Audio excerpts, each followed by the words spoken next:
Chapter 184. Before that day, Lu Chen had never known about this strange and mysterious place in Kunlun Mountain. Sometimes, when he thought about it, he felt that the martyr's grave really was a very strange place. In a famous sect like the Kunlun Party, this kind of secular thing should not exist, but it did, and it seemed to have a very long history. In the past, Lu Chen had never heard a word or two about the martyr's grave from anyone. It seemed that everyone had ignored this place, just like the dusky shadow that always shrouded the area around the martyr's grave. The martyr's grave had always been out of people's sight. People did not know about it, but it had always existed. In fact, there were many similar things in the world. There were many people and things that we had never seen or heard of, so we thought that it was impossible. Even if we accidentally discovered something, we would certainly use our own imagination to speculate what that thing looked like. Of course, Lu Chen would not be like this. Compared to the vast majority of cultivators in the cultivation world, the current him might be weak on the surface, but his experience and knowledge, after seeing too many people and things, had long made him understand this truth.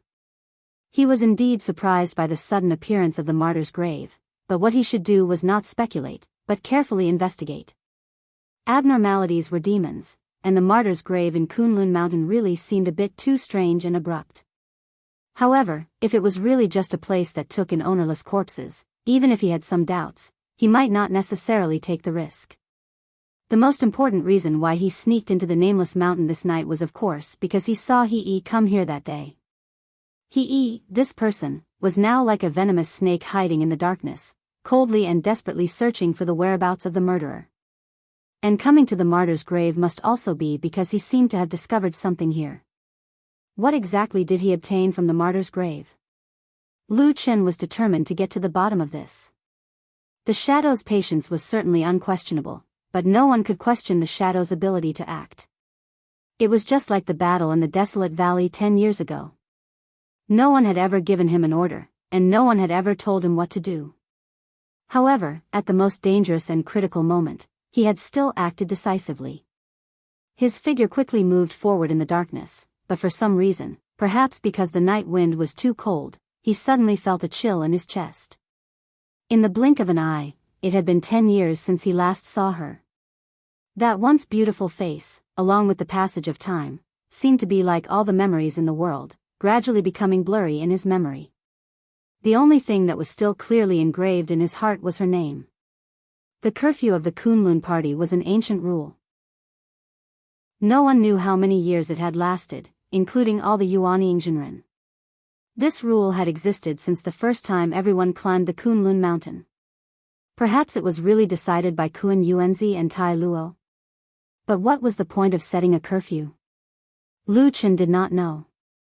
In fact, during his days on the Kunlun Mountain, when night fell completely, he had secretly left his house several times and moved stealthily in the darkness. It was also because of this that he felt particularly confused about the curfew on the Kunlun Mountain. Every time he sneaked out late at night, almost all the places he passed by at night on the Kunlun Mountain did not have any thieves. Everyone was in awe of the Kunlun Party. He had walked many times on those lonely mountain paths at night. But nothing had happened, and there was nothing strange or incomprehensible. The night in the Kunlun Mountain was no different from the night in other places. Perhaps there was something strange about the occasional patrolling disciple? Then wasn't this curfew the most stupid rule? But all the disciples of the Kunlun sect still passed down this rule from generation to generation. It was not easy for Lu Chen to understand this, but he could shut his mouth and think about the era of the two patriarchs thousands of years ago. Every time it was late at night on the Kunlun Mountain, some strange existences would run out and threaten the lives of the disciples of the sect. But now, thousands of years later, those dangers seemed to have disappeared without a trace. Or maybe they were just sealed and suppressed in the most mysterious, heaviest, and tightest place under the Kunlun Mountain. Lu Chen, who was stealthily moving in the darkness, suddenly stopped. He stood in the shadows and frowned, as if he was thinking about something carefully. After a while, he suddenly turned around and looked into the distance. That direction was the deepest part of the Kunlun Mountain range. There was also a legendary forbidden area there, which was the foundation of the Kunlun Party. Even spiritual master Yuanying could not easily approach it. The only people who could control that dark area were the two peerless deity stage deity. Lu Chen's eyes gradually lit up. For a long time, everyone had been guessing what was in the forbidden area in the sky. This time, it seemed that Lu Chen had also thought of this. Lu Chen did not know what the evil sect spy saw in the Kunlun party, so it was very difficult to trace this person. But at this moment, he suddenly had a feeling that the spy came for a certain secret, and the biggest secret of the Kunlun mountain was probably what was in that forbidden area. One had to walk step by step, rice had to be eaten bite by bite. Even if there was a new suspicion in his heart, Lu Chen still came to the martyr's grave again. There was an extremely resourceful corpse watcher here. During the day, Lu Chen had already sensed that this person's skills were extraordinary, and he had actually almost found him. The reason why he insisted on coming to this unpleasant place was probably because he wanted to get some information from the corpse watcher. In the dark night, the martyr's grave seemed to be darker than during the day. There was a feeling of not being able to see the fingers of one's hand. The black courtyard was like a giant beast, silently lying in this boundless darkness. Lu Chen waited in the darkness for a long time and then slowly approached. But until he was near the tightly shut door, there was no movement in the black courtyard. Lu Chen was hesitating whether he should investigate further or not. Suddenly, a gust of cold wind blew past. The black door not far in front of him suddenly opened by itself. A candle lit up. It was the withered corpse watcher who suddenly came to the side of the door, holding a candle in his left hand. With the help of the flame, Lu Chen clearly saw this person's expression. He seemed to be a little cold and had no intention of talking to anyone. After looking around, he suddenly said faintly, "Please show yourself, esteemed guest. If there's nothing else, then I'll be going back to sleep." Lu Chen quietly watched the corpse's figure, hiding in the darkness. He did not say a word, even his breathing was quiet. The corpse watcher waited for a while, then turned around and walked back into the courtyard. The black door behind him closed with a creak.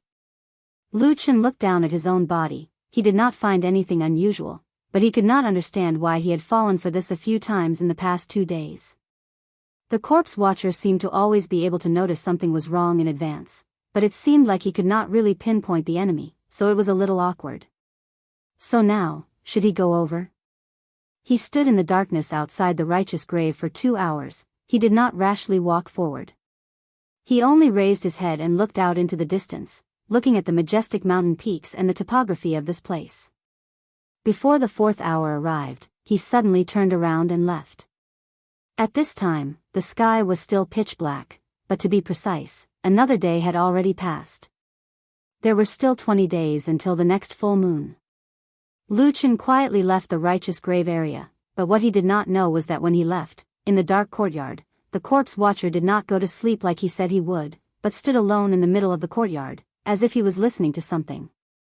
When Lu Chen left outside, the corpse watcher finally let out a sigh of relief. He raised his head to look at the sky, suddenly muttering to himself, "These few years, the Kunlun party has produced many geniuses, their future is really limitless." Lu Chen took advantage of the night to leave, ready to rush back to Flying Goose platform before daybreak. Although it was unlikely that Su Qingjun would come out to patrol so early in the morning, that woman actually had a very strange and funny little quirk. She especially liked to sleep. On the night that Su Qingjun was seriously injured, Lu Chen had once entered her cave residence. Although later on, no matter who it was, he was very tight-lipped, saying that he had never entered her cave residence, but on that night, Lu Chen did see something that he should not have seen. Su Qingjun seemed to have a rather split personality. She was dignified and beautiful in front of others, but actually a little lazy in private. Lu Chen still clearly remembered that when he entered that day, he saw that the bed in Su Qingjun's cave residence was very clean, everything was very tidy. Only the quilt was not folded. When he thought of these things in his heart, he was secretly a little amused, but perhaps Su Qingjun had warned him, so he had always kept his mouth shut about this matter. But sometimes when he thought of it, he would still laugh, thinking that if Su Qingjun got married in the future, would she still be able to avoid her husband at that time? In the dark night, the wind was strong, and the mountain path was long, but his footsteps were light and quick. Suddenly, from an unknown place in the depths of the darkness, a strange sound came abruptly, like the mouth of a ferocious beast, but also like the sound of a hungry wolf drooling. Lu Chen's footsteps suddenly stopped. In the darkness ahead, in this quiet night of Kunlun Mountain that seemed to have been peaceful and quiet for thousands of years, there were 3 green lights in the shape of a triangle, as if there were 3 eyes on a head, incomparably strange appeared in front of him. Chapter 185.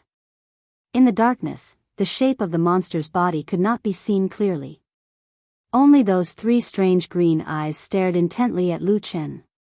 At that moment, Lu Chen almost subconsciously thought of Atsu. In the past, in the middle of the night, Atsu's eyes also had a similar fire-like glow. But the two were different. Lu Chen quickly made this judgment. Although Atsu's eyes were green, the luster in them was clean and bright. Although it looked a little gloomy in the dark, one could still feel the change of emotion in them. There was that kind of vitality. The emerald green eyes that suddenly appeared in front of him were much stronger than Atsu's eyes. They were like 3 burning green flames that were filled with a brutal and cruel aura, as if there was only the intention to kill left. For some reason, after seeing this clearly, Lu Chen secretly heaved a sigh of relief. Then, his face quickly sank. He frowned and looked at the strange monster that suddenly appeared in the dark. Of course, this thing was not a kind creature. Just the brutal aura that came from the dark was enough to make him categorize it as one of the most ferocious creatures he had ever seen in his life. Almost all the creatures that he had seen in the past were in the most dangerous places in this vast land of China, which was the depths of the land of chaos. But this place was clearly the Kunlun Mountain, the spiritual mountain of the Western land, the mountain base of the Kunlun party. How could there be such a ferocious monster? Many questions flashed in Lu Chen's mind, but he did not think too much about it.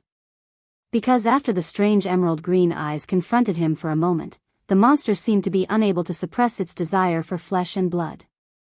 It let out an ear-piercing shriek and suddenly rushed over. The sound of the monster breaking through the air was incomparably sharp, like an arrow that had been released from a bow. Because of the monster's movement, Lu Chen vaguely saw a little of the monster's appearance. It looked like a strange snake-like insect. It was half the length of an arm and its body was only as thick as a thumb.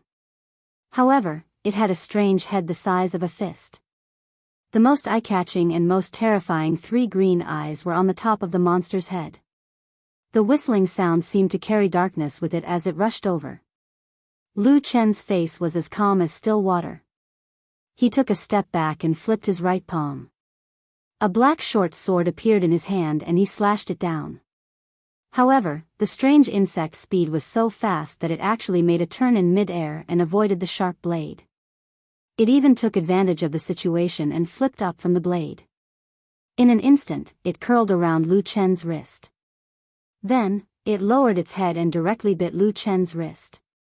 These few movements were incomparably fast. The strange insect's speed was frighteningly fast, and Lu Chen couldn't react for a moment. He only felt a sudden sharp pain in his wrist, and at that moment, he seemed to hear another kind of frightening sound. It was the sound of skin tearing and flesh scraping against bones. It was the sound of the terrifying strange insect devouring flesh and blood in a frenzy. Moreover, almost in an instant, the strange insect actually wriggled madly. Then, it directly drilled into the wound it had bitten, directly entering into Lu Chen's arm. A terrifying pain surged up from his arm like a tide. Lu Chen's palm trembled violently. At that moment, he instantly lost control of his right hand. His fingers loosened powerlessly and the black short sword fell to the ground. And in the dim light in the darkness, he could even see a twisted and terrifying scar bulging on his skin. It was desperately twisting, constantly rushing up his arm. It seemed that in a short moment, the strange insect would rush through his shoulder blade and straight into his chest to gnaw at his heart, lungs, and 5 internal organs. In this dark night, it was suddenly filled with infinite terrifying killing intent. It was as if the whole world had turned into a sheet of ice. Lu Chen suddenly snorted coldly. A dark flame suddenly lit up from the depths of his eyes. At the same time, in the most secret depths of his body, the quiet and lonely five elements divine plate suddenly trembled violently and then suddenly flipped over. The black divine plate appeared again. That dot of black flame burned in his chi. In an instant, the black flame flourished. The strange insect in his arms suddenly stopped. It seemed that in that instant, it also felt something. Even in front of his flesh and blood, this strange insect unexpectedly showed a trace of inexplicable fear. It actually had some intention of retreating. However, the darkness had arrived. Like a roar on a boundless dark sea, the endless darkness instantly boiled up and crazily surged towards Lu Chen's body from all directions. The cold wind blew and the darkness whistled. It was like a crazy dance, surrounding the cluster of dark flame in the deepest depths of the shadow. An ice-cold aura dispersed in all directions. There was no longer the slightest mercy or anger. A terrifying and murderous aura suddenly rose from Lu Chen's body. It rolled back and directly rushed from his body towards the strange insect's right arm. The dark flame flickered in this tidal wave. It was like a ferocious smile opening the mouth of an evil spirit to devour all living beings. This murderous aura was even more tyrannical, more terrifying, and more merciless than the aura that the strange insect had just revealed. That strange insect's tyrannical aura seemed to crazily devour flesh and blood. But the murderous aura in Lu Chen's body seemed to be born purely for killing. It wanted to destroy everything and wipe out all the vitality of all living beings. In the darkness, Lu Chen opened his eyes and stood upright. His body suddenly shook. Then, countless black flames suddenly gushed out from his body, burning wildly. But the strange thing was that his clothes were not damaged at all. He looked like a burning man made of black fire. The strange insect suddenly trembled violently, and then it retreated madly. However, it was already too late. The tide of darkness was like a monstrous wave that surged into the heavens, and it charged directly into Lu Chen's right arm. After that, it drowned the strange insect that was hidden within his flesh. Everything, in an instant, was silent. After the tide, the world was as quiet as before. Only Lu Chen's body was still standing in the darkness, gently gasping for breath. After a moment, he slowly raised his right hand and then gently shook it. With a ha-pa-ta, a small piece of burnt black shrunk to the size of a little finger, as hard as a rock, fell out from his wound.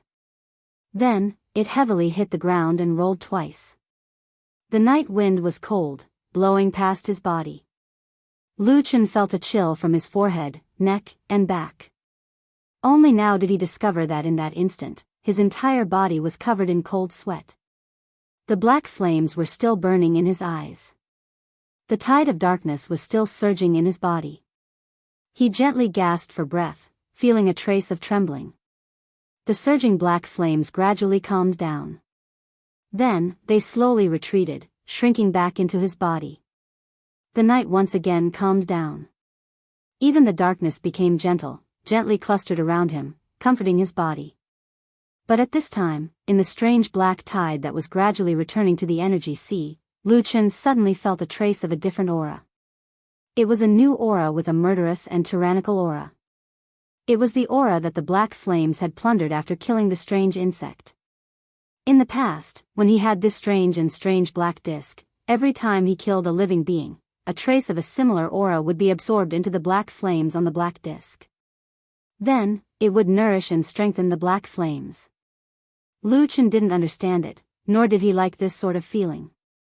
It was even to the extent that he faintly had the feeling that if this continued, then he would probably sink into this terrifying slaughter one day and be doomed eternally. Therefore, after that, he rarely killed living beings, unless it was absolutely necessary and when he had to protect himself. But this night, the aura he felt was completely different from the previous slaughter. The murderous aura that had been plundered was strong and abundant, almost 10 times stronger than any slaughter in the past. And after absorbing this strong new power, the black flames on the black disc in Lu Chen's energy sea seemed to instantly grow larger. In that dark world, it burned quietly, as if it was showing a mocking smile to the owner of this body. Lu Chen stood in place in silence for a long time. Then, he closed his eyes. After a long time, when he opened his eyes again, the black flames had disappeared. The surrounding night wind had cooled down and was no longer harsh. It blew through the forest as if nothing had happened in the night. Lu Chen took a step forward and squatted down. There was a black thing on the ground. He picked up the black dagger that had fallen to the side and gently fiddled with it. After confirming that there was nothing strange, he picked it up again. This was the remains of that strange insect. Under the burning of the terrifying and violent black flames in his body, this strange insect had almost no ability to resist and was directly killed. Then, its entire body was instantly incinerated, leaving only some of the hardest residue that was gathered together and turned into this black and hard stone. Of course, the strange green eyes were gone, but when Lu Chen's finger slowly brushed across this black stone, he could still vaguely feel some soul-stirring patterns and traces. The residue of the bones and sharp teeth had fused together. It was hard to imagine that not long ago, this thing was still in the flesh, like a bloodthirsty demon. Why would there be such a terrible and cruel monster in the Kunlun Mountains? No matter how one looked at it, it was impossible for this kind of thing to appear in the Kunlun Mountains. There were 2 deity transformation stage perfected cultivators, dozens of Yuanying stage perfected cultivators, and more powerful cultivators. There were about 100,000 people in the famous sections. Any slightly more ferocious demon beasts had long been driven away. And Lu Chen was very sure that he had never heard of this kind of thing. No one in the Kunlun party had ever mentioned it. It seemed that no one had ever known that this kind of monster that suddenly appeared in the night had only appeared out of thin air tonight. Where did it come from? Lu Chen's brows were tightly furrowed. His palm tightly grasped the charred remains of the stone. He looked into the distance, only to see the shadows of the distant mountains. The darkness seemed to be everywhere. Chapter 186. That morning, when Lu Chen walked out of his wooden hut with a yawn, he saw a man standing with his hands behind his back on the quiet Fian terrace, not far from his wooden hut. He looked to be in his 40s or 50s. He had a refined bearing and a calm expression. Perhaps it was because of his age, there were already some stars on his temples, but it could still be seen that he was still in the prime of his life. The man stood there, looking at the sea of clouds beyond the cliff. Then, he turned around and saw Lu Chen. He smiled calmly and quietly, nodding at Lu Chen and saying, "Hello." "Yes, hello. May I ask who you are, senior?" Lu Chen tried to recall, but he had no impression of this person before, so he asked politely. The man walked toward him and stopped a few feet away from Lu Chen. He wasn't too close to make it awkward, but he wasn't too far away to make it seem rude. He looked Lu Chen up and down, then nodded and said with a smile, "You must be Lu Chen?" I am Lu Chen. Do you know me, senior?" Lu Chen was a little surprised. The man smiled and said, "Oh, I don't think we've met before. Let me introduce myself. My surname is Su, and my name is Tianhe." Su Tianhe. Lu Chen repeated the name in his heart. Suddenly, his expression changed. He looked at the man's face again and found him familiar. There were some similarities between him and Su Qingjun. He was surprised and said, "Could you be from the Su family?" Su Tianhe smiled and nodded. "I can be considered the head of the Su family, and also Qingjun's father." Lu Chen was speechless. He didn't expect the head of the Su family to come to the Fian terrace alone so early in the morning. But judging from Su Tianhe's extraordinary bearing, he was completely different from the young people in his family. At this moment, Su Tianhe's gaze swept over Lu Chen's face. After a while, he sighed and said, "Brother Lu, I didn't teach my son well and wasn't strict enough with my subordinates, causing you to suffer. This is all the fault of the Su family. I apologize in advance." After saying that, he solemnly cupped his hands and bowed to Lu Chen. Lu Chen raised his eyebrows and a strange light flashed in his eyes, but he quickly stepped aside and said, "Senior, please don't do this. I don't deserve it." Su Tianhe smiled at Lu Chen and said, "Brother Lu is reasonable and an outstanding person. I believe you are also a broad-minded person." As he said that, he stepped forward and stuffed a cloth bag into Lu Chen's hand, saying, "There are some rare spiritual materials in this bag. They are probably worth thousands of spiritual stones. It's just a small token of my appreciation, but it can't make up for the guilt in my heart. Please accept it, Brother Lu. For the sake of my old face, please don't hold a grudge against our Su clan." As he said that, he looked at Lu Chen with a sincere expression. Lu Chen's face also showed some fear and nodded, saying, "Senior Su, you are too polite. How can I accept this?" As he said those polite words, Lu Chen was about to push the cloth bag out, but his fingers tightened on the cloth bag. Su Tianhe glanced at the cloth bag and a smile appeared at the corner of his mouth. He was determined to give it to Lu Chen. The two pushed for a while, but in the end, Lu Chen reluctantly accepted it and thanked Su Tianhe with a happy face. After joking for a while, Su Tianhe and Lu Chen seemed to be chatting very congenially. Su Tianhe glanced at the cave on the other side and turned to Lu Chen, saying, "Brother Lu, I think it's getting late. Can you help me call Qing Jun and ask her to come out and meet me?" Lu Chen was slightly surprised and said, "Senior, you and she are father and daughter. Can't you just go and call her directly?" Su Tianhe sighed and said, "Brother Lu, you don't know. I was not at home a while ago. I heard that Qing Jun came back and quarreled with my wife and a few brothers. After that, we didn't contact each other for a few days. When I came back and heard about this, I immediately reprimanded them and then came up the mountain." Speaking up to here, he paused for a moment and then said sincerely, "In fact, what you said just now is also reasonable. Qing Jun and I are father and daughter. Everything can naturally be discussed. But I'm afraid that she is still angry and unwilling to see me. So, I'll have to trouble Brother Lu." Lu Chen nodded and said, "So that's how it is. All right then, I'll help you call her.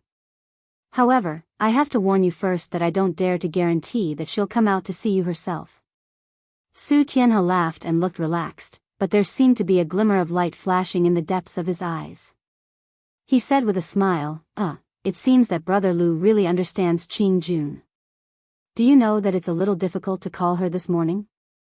Lu Chen was startled for a moment, then immediately shook his head and said with a smile, No. Senior Su, you misunderstand. How would I know? I'm just afraid that a lowly odd-job disciple like me might not pay attention to young Lady Su even if I call her. All right, wait a moment, I'll go call her for you. As he said this, he turned around and walked towards the stone door of the cave residence. The morning sun sprinkled down from the sky and shone on the faces of the two men. When Lu Chen turned his back to Su Tianhe, the smiles on their faces disappeared at the same time. The man's gaze was calm and somewhat cold, deep as the sea. Lu Chen stood in front of the stone door of the cave residence and began to loudly knock on the door. Occasionally, he and Su Tianhe would look back and smile at each other and nod slightly. But after a long time, the stone door still didn't move. It seemed that Su Qingjun had no intention of coming out. Lu Chen touched his chest. There was still a yellow talisman stone lying there.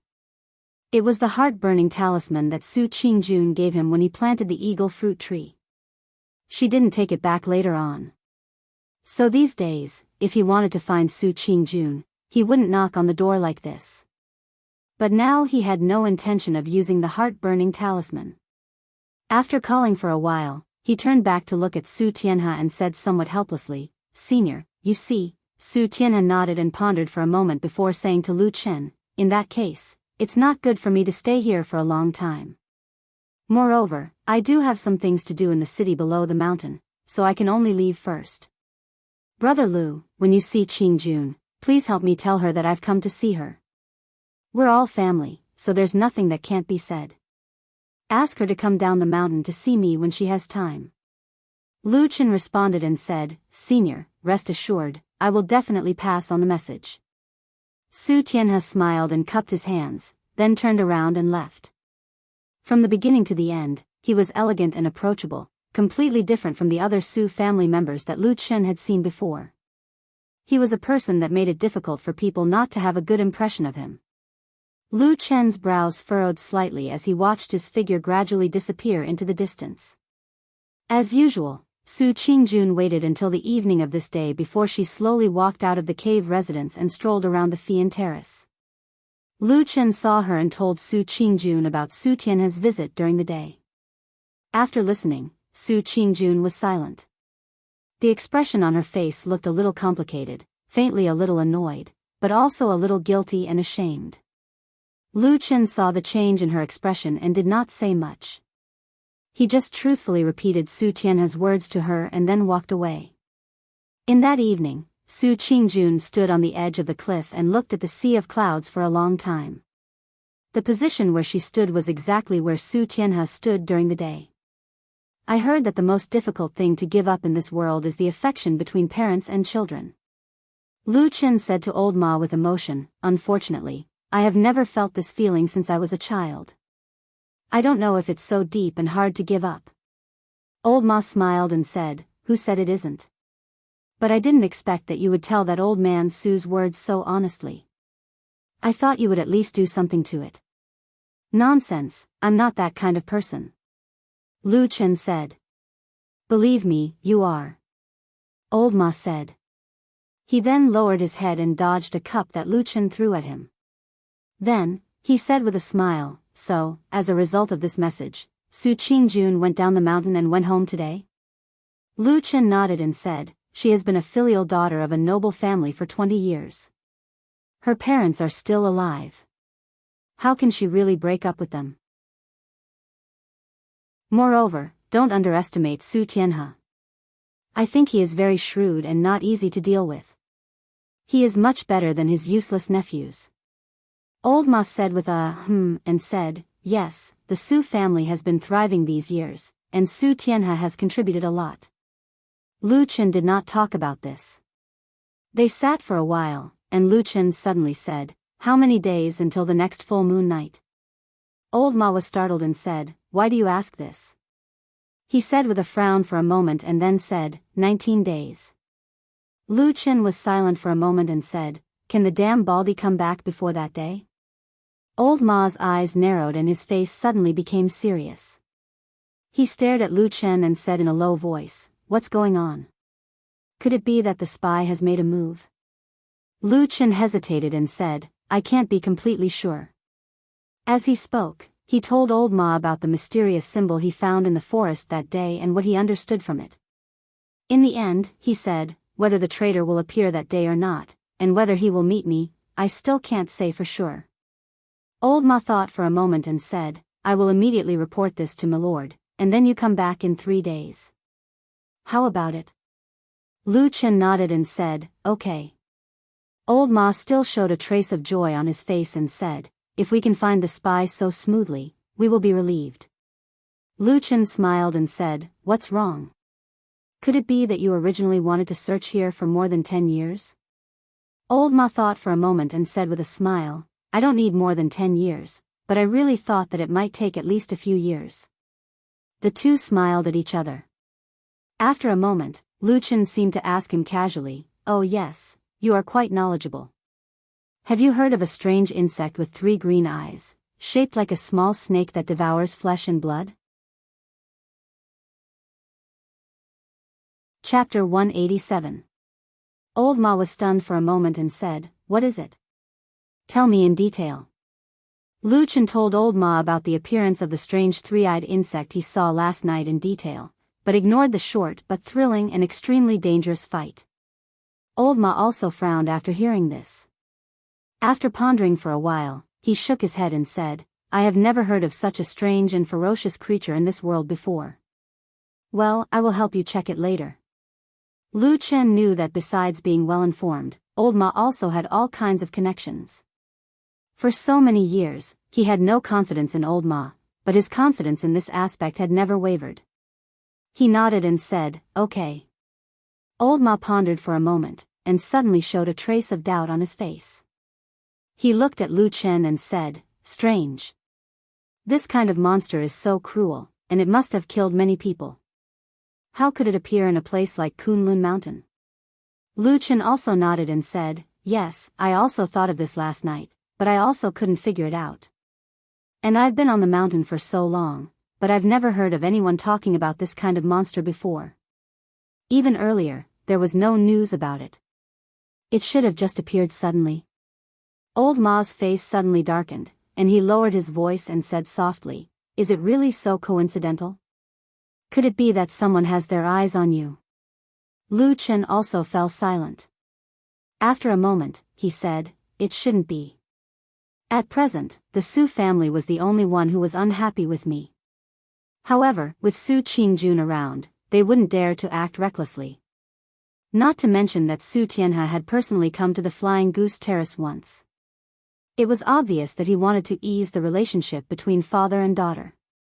At this critical moment, they won't act recklessly." Old Ma nodded slowly and said, "What you said makes sense, but I always feel that there may be some undercurrent surging in Kunlun Mountain recently. You should be careful." Lu Chen grunted in acknowledgement, then glanced at him and said, "What do you mean by undercurrents? Explain it clearly. Could it be that you've heard some rumors recently?" Old Ma hesitated for a moment and said, "I did hear some news before. It's said that there is someone in the Kunlun party, well, at the level of Immortal Yuanying, who is dissatisfied with the current leader, Immortal Idle Month." Lu Chen raised his eyebrows, and his expression suddenly became serious. He said softly, "Really?" Old Ma nodded and said, "Most likely true." Lu Chen did not ask Old Ma where this news came from. Years of friendship and getting along with each other had long made him understand the propriety of this matter. Moreover, he also believed that since Old Ma dared to tell him this news, it was most likely confirmed. He pondered for a moment and suddenly laughed, but his voice was still low. He said, questioning the current leader, Immortal Idle Month, and there is a perfected cultivator of deity transformation above him. Which Immortal Yuanying is so bold to do so? Will there be any good consequences in the future? Logically speaking, it shouldn't be. Which big shot in that realm is simple? Each of them should be as cunning as a fox. Old Ma smiled and said, "Logically speaking, maybe so." Lu Chen looked at him, and his eyes suddenly lit up. A trace of a smile appeared at the corner of his mouth. He said, "That is to say, there must be something unreasonable in this. Let me think, all the principles in this world can only be justified if there is a foundation. But on Kunlun Mountain, those who can face Immortal Idle Month, including that Haku Shin Jinkuan, are all qualified to be unreasonable. Those Yuanying Zenrens are not enough." Old Ma smiled and said nothing. Lu Chen shook his head and sighed. He said, "Damn Baldy, can't hold it in anymore?" Old Ma shrugged and said, "I think it's not that he can't hold it in anymore. It's just that most of the adults are in Zhengxiameng now, and few are in the sect. Hakushin Jinkuan Mountain is the strongest on Kunlun Mountain. He probably needs to find a few opportunities to make a statement and show his existence." Lu Chen nodded and said, "That makes sense. No wonder those Yuanying Zenrens dare to say such strange things. They have a backer behind them. Are those two from Baichao Tang's sect who are talking?" Old Ma said, "I heard that there are 3 or 4 of them, but the loudest ones should be Qiandang and Mingzhu Zhenren. And they do have a good reason to do so. After all, this time their excuse is related to Baichao Tang's sect." Lu Chen was stunned. He said, "What's their excuse?" Old Ma smiled and said, "Last time, a demon from the devil cult assassinated a servant disciple of Kunlun party. After many days of investigation, there was still no news. Naturally, Baichao Tang's sect will complain. I think even Zhenren Idle Month can't say anything about it." Lu Chen was silent for a moment. He said, "Good move." On this day, both Su Qingjun and Lu Chen went down the mountain. Flying Goose Terrace was deserted. Except for the cave residence with the closed stone door, there was only a lonely wooden house with a black dog inside. Atsu seemed to be completely used to living in Flying Goose Terrace. Every day after waking up, it would walk around Flying Goose Terrace like a king inspecting his territory. From time to time, it would find a corner or a tree root to pee. Originally, it would run to the cave residence's stone door to do this, but under Su Qingjuan's strong protest and Lu Chen's scolding, Atsu cleverly avoided that area. But sometimes, when it looked at the stone wall, there was still a hint of regret in its one eye. Flying Goose Terrace was a secluded place. Usually, people rarely came here. There were no fierce beasts in the forest, but there were many birds. Usually, the birds' clear and melodious chirping added a bit of fairy-like atmosphere to the place. After Atsu patrolled around, it walked to the cliff and lay on the ground, staring blankly at the sea of clouds in the distance. In the past, whenever it was free during the day, Atsu would not stay alone like this. It would often run out into the forest to play, cross mountains and rivers, and run to its heart's content. At that time, it even liked to go to the strange Dog Head Mountain to look for the giant oxen and see the layers of strange beasts on the mountain. Those days seemed to be just yesterday. Back then, Atsu was happy and full of energy every day. But now, it was different.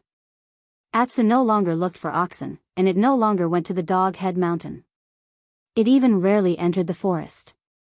Even if it ran into the forest, it would at most stay near Flying Goose Terrace. It would not go any further. All these changes stemmed from that heart-wrenching and cruel tyranny. It was so badly injured that it almost lost its life. It was so badly injured that it was filled with fear ever since.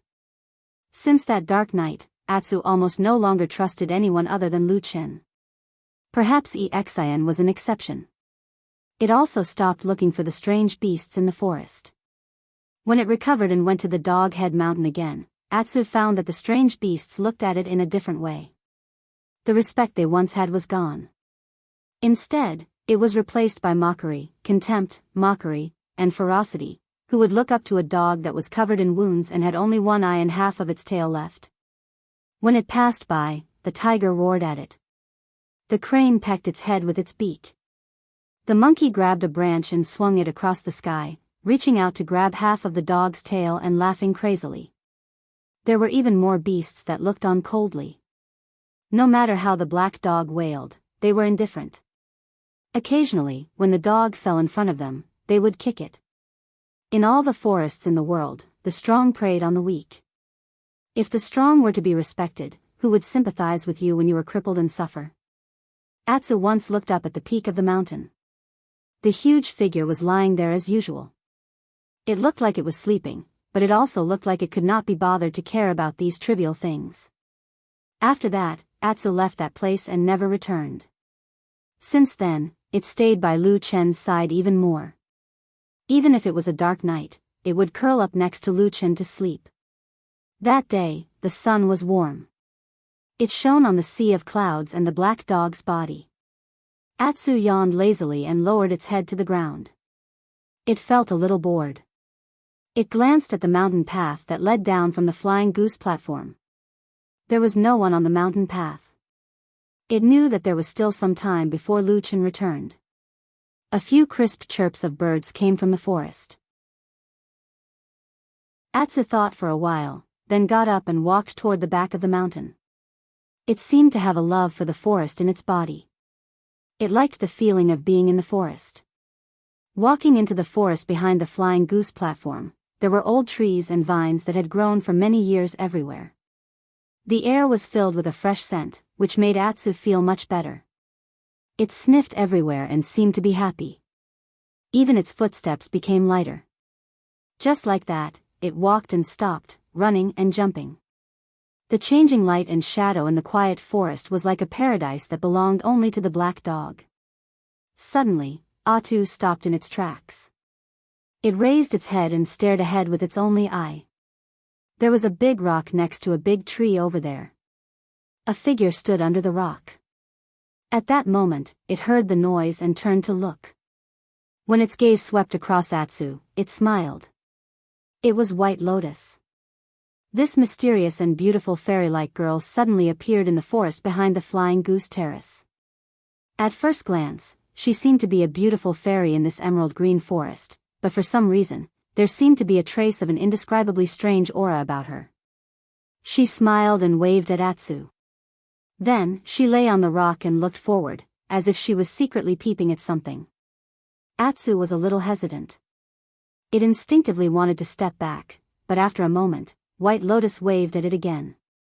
Atsu slowly walked to her side. White Lotus pointed behind the rock and whispered to Atsu, "Look."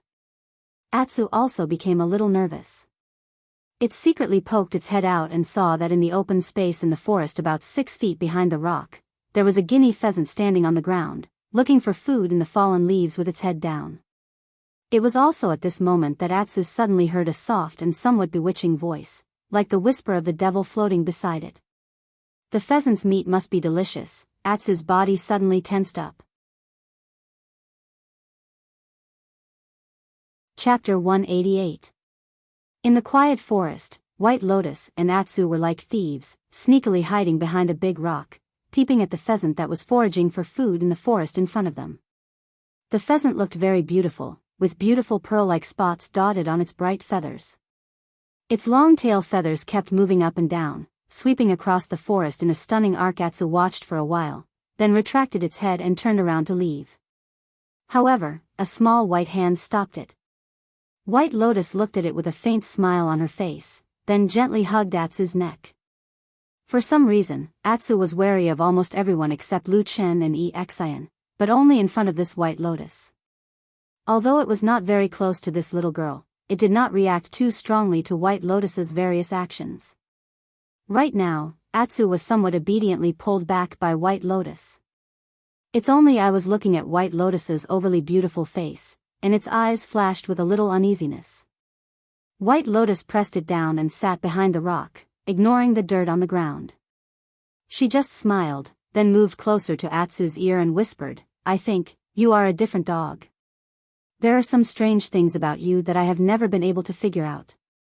Atsu tilted its head and seemed to want to leave again, but it was pulled back by White Lotus. The little girl stared into Atsu's eyes.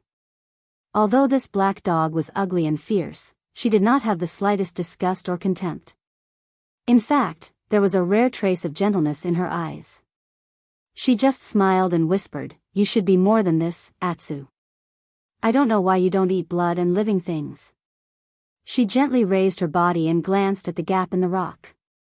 After confirming that the pheasant was still behind, she turned around and said to Atsu, "You are the first demonic beast I have seen that survived after suffering from the blood-eating secret method.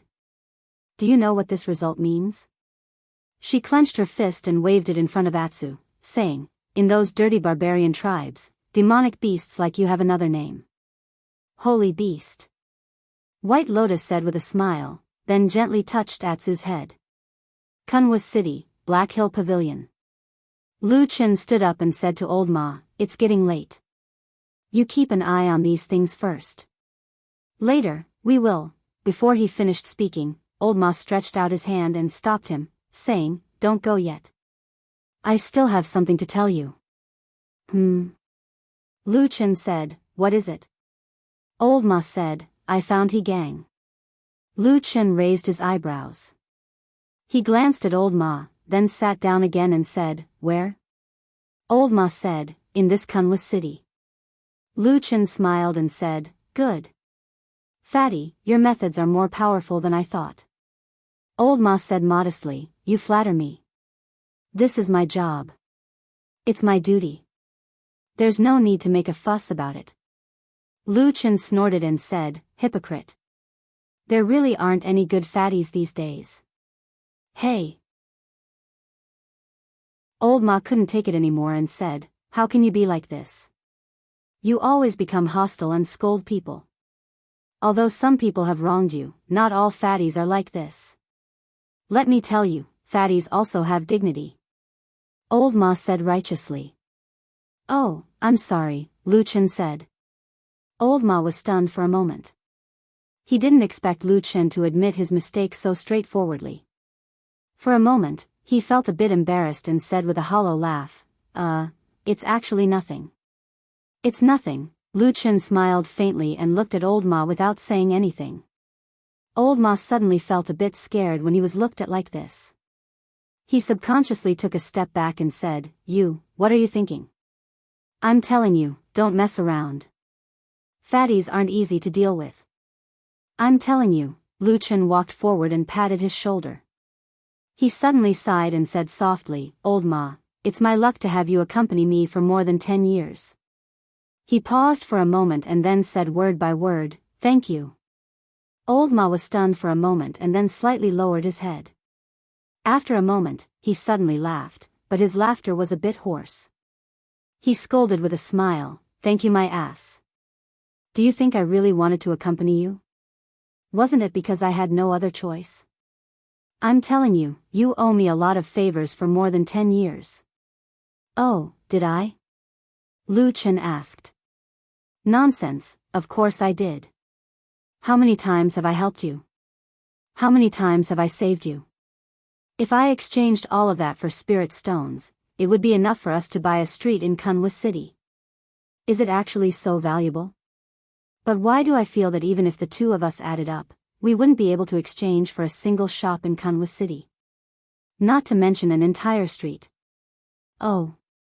This isn't important.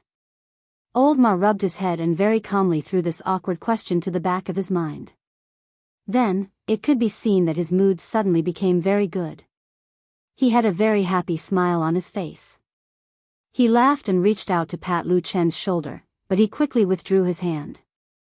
He probably felt that doing so was too unmanly. He took 2 steps to the side and took a deep breath. He seemed to have regained his composure. He then turned around and said with a smile, "Less nonsense. Tell me, what should we do with that he gang?" Lu Chen pondered for a moment and said, "Keep an eye on him for the time being. Don't touch him." Old Ma grunted and said, "But he has always been investigating that matter." "What should we do?" Lu Chen said, "Let him investigate. Maybe he can alert some people hiding in the dark." "Fine. Then you be careful." Lu Chen thought for a moment and said, "But it's not good to completely ignore it. You find someone to keep an eye on that guy. Otherwise, when we're about to make a move, we can't suddenly find him." Old Ma nodded and said, "Of course, that's not a problem. But what do you plan to do about making a move?" Lu Chen smiled and said, "This depends on he. If the time is right, we can use his most valued younger brother to force him. Presumably, he will also do something unexpected." Old Ma glanced at him and nodded in agreement. Lu Chen was silent for a moment. Then, he suddenly smiled bitterly and said, "What I said. Am I born to be an evil person?" Old Ma comforted him, "How can there be so much right and wrong? Our hands have been stained with a lot of blood, but I always feel that what we've done all these years is always right." Lu Chen stared into Old Ma's eyes and said, "Is that what you think?" Old Ma nodded and said frankly, "Yes, that's what I think. I feel that the two of us, as well as the Supreme, have never done anything wrong." Lu Chen took a deep breath and nodded, "You're right. Then I'm leaving. Take care. Be careful. I'll find a chance to go down the mountain in a couple of days." Lu Chen said. Old Ma sent him to the door of the Black Hill Pavilion and said, That's fine. It's all up to you. In short, it's all about your own safety. Don't force yourself." Lu Chen smiled and turned to leave. But Old Ma suddenly seemed to remember something and asked him, "Right. You told me about the 3-eyed strange insect earlier. What? Did you think of something?" Lu Chen turned to look at him. Old Ma shook his head and said, "That's not it. I'm just a little curious. If that strange insect was as fierce and gluttonous as you said, there would have been a fierce battle when it met you that night?" He looked at Lu Chen and asked, "What was the result of the battle?" Lu Chen closed his eyes for a moment, and then he shrugged and said, "That strange insect really was ferocious and very troublesome. I was thrown into confusion when it suddenly charged out, and I was almost injured by it. But then I used a dagger to defend myself. After a few rounds, the strange insect couldn't do anything to me and ran away." As he said this, one of his hands hung at his side. In the sleeve of his robe, there was a hard and coarse charred black stone gently rolling in his palm. There were some fierce marks on it. Old Ma let out an "ah" and looked a little disappointed. "I see. Didn't the strange insect leave anything behind? Any bones, limbs, or pieces of flesh would do. Perhaps it would be easier to find it this way. He paused for a moment and smiled. Looks like you've recovered well recently. Although your cultivation has been crippled, your combat power is not low. Lu Chen was silent for a moment. He looked at old Ma. His lips moved slightly, but he still pursed them. He curled his fingers and clenched the remains of the strange insect in his hand. Then he smiled and said, "Yes, I didn't leave anything behind." "You slowly go over and bite its neck." Bai Lian's voice reverberated through the quiet forest, reverberating in Atu's ears. It was as if the first time they had met, the scene of blood-stained red once again appeared before his eyes. Atsu's breathing began to quicken. White Lotus looked at Atsu. There was a hint of excitement in her eyes. It was the kind of joy a girl would have when she saw her favorite toy. There was also a hint of strange cruelty in her eyes. Go. You are different from the other demonic beasts. They should be ants crawling under your feet. You're the holy beast that's rarely seen in 100 years. Go bite it and drink its blood." Atsu slowly turned its head. Its only eye reflected the figure of the pheasant. There was a touch of blood, but it seemed to be struggling. "After killing and drinking blood, you'll be completely different, Atsu." White Lotus gently squatted beside the black dog and stroked its head. Her face was like a fairy, but her voice was like a demon from hell. It was light and full of bewitchment. "Go. After you start killing, the power of the blood-feeding secret method will grow in your body. You'll become a more powerful existence than any other monster." Atsu suddenly raised its head and looked in front. At that moment, no one knew whether the crippled black dog understood the meaning of those words. However, its eyes had already turned completely red. Blood red. Chapter 189. The days passed quietly, and a lot of things happened naturally. Su Qingjun went back to the Su family. Under the comfort and persuasion of her father, Su Tianhe, she finally reconciled with her family. Originally, they had been a family of blood relatives for decades. How could they really cut off this familial love? Moreover, Su Tianhe gave his genius daughter enough face and punished the 3 brothers of the Su family. Even Su Qingjuan's mother, Madame Bai, had tears in her eyes. She hugged Su Qingjun and cried. As a result, after the storm, the Su family became harmonious again. However, after this time, the entire Su family clearly saw that Su Qingjuan's status in the family was like a crane in a flock of chickens, and no one could compare to her. After returning to the mountain, Su Qingjun saw Lu Chen. She was a little embarrassed, but she still told him about it. Lu Chen just smiled and congratulated her. He didn't say much, nor did he complain about the pain and suffering he had suffered in vain. Su Qingjun wanted to make it up to him, but she didn't know what to do at the moment. She thought that there was still a long way to go, so she wasn't in a hurry. In any case, now that Lu Chen had the status of a nominal disciple, she had a reason to take care of him. In the future, she would find a chance to accept him as a direct disciple. She would provide him with all kinds of resources and elixirs. At the end of the day, he would be able to reach the Foundation establishment realm. That way, his life of cultivation wouldn't be in vain. There were still 18 days until the next full moon. When the moon rose, it seemed to be thinner than yesterday. The moonlight was still very bright. It shone on the window sill of the wooden house on the Flying Goose Terrace like frost and snow.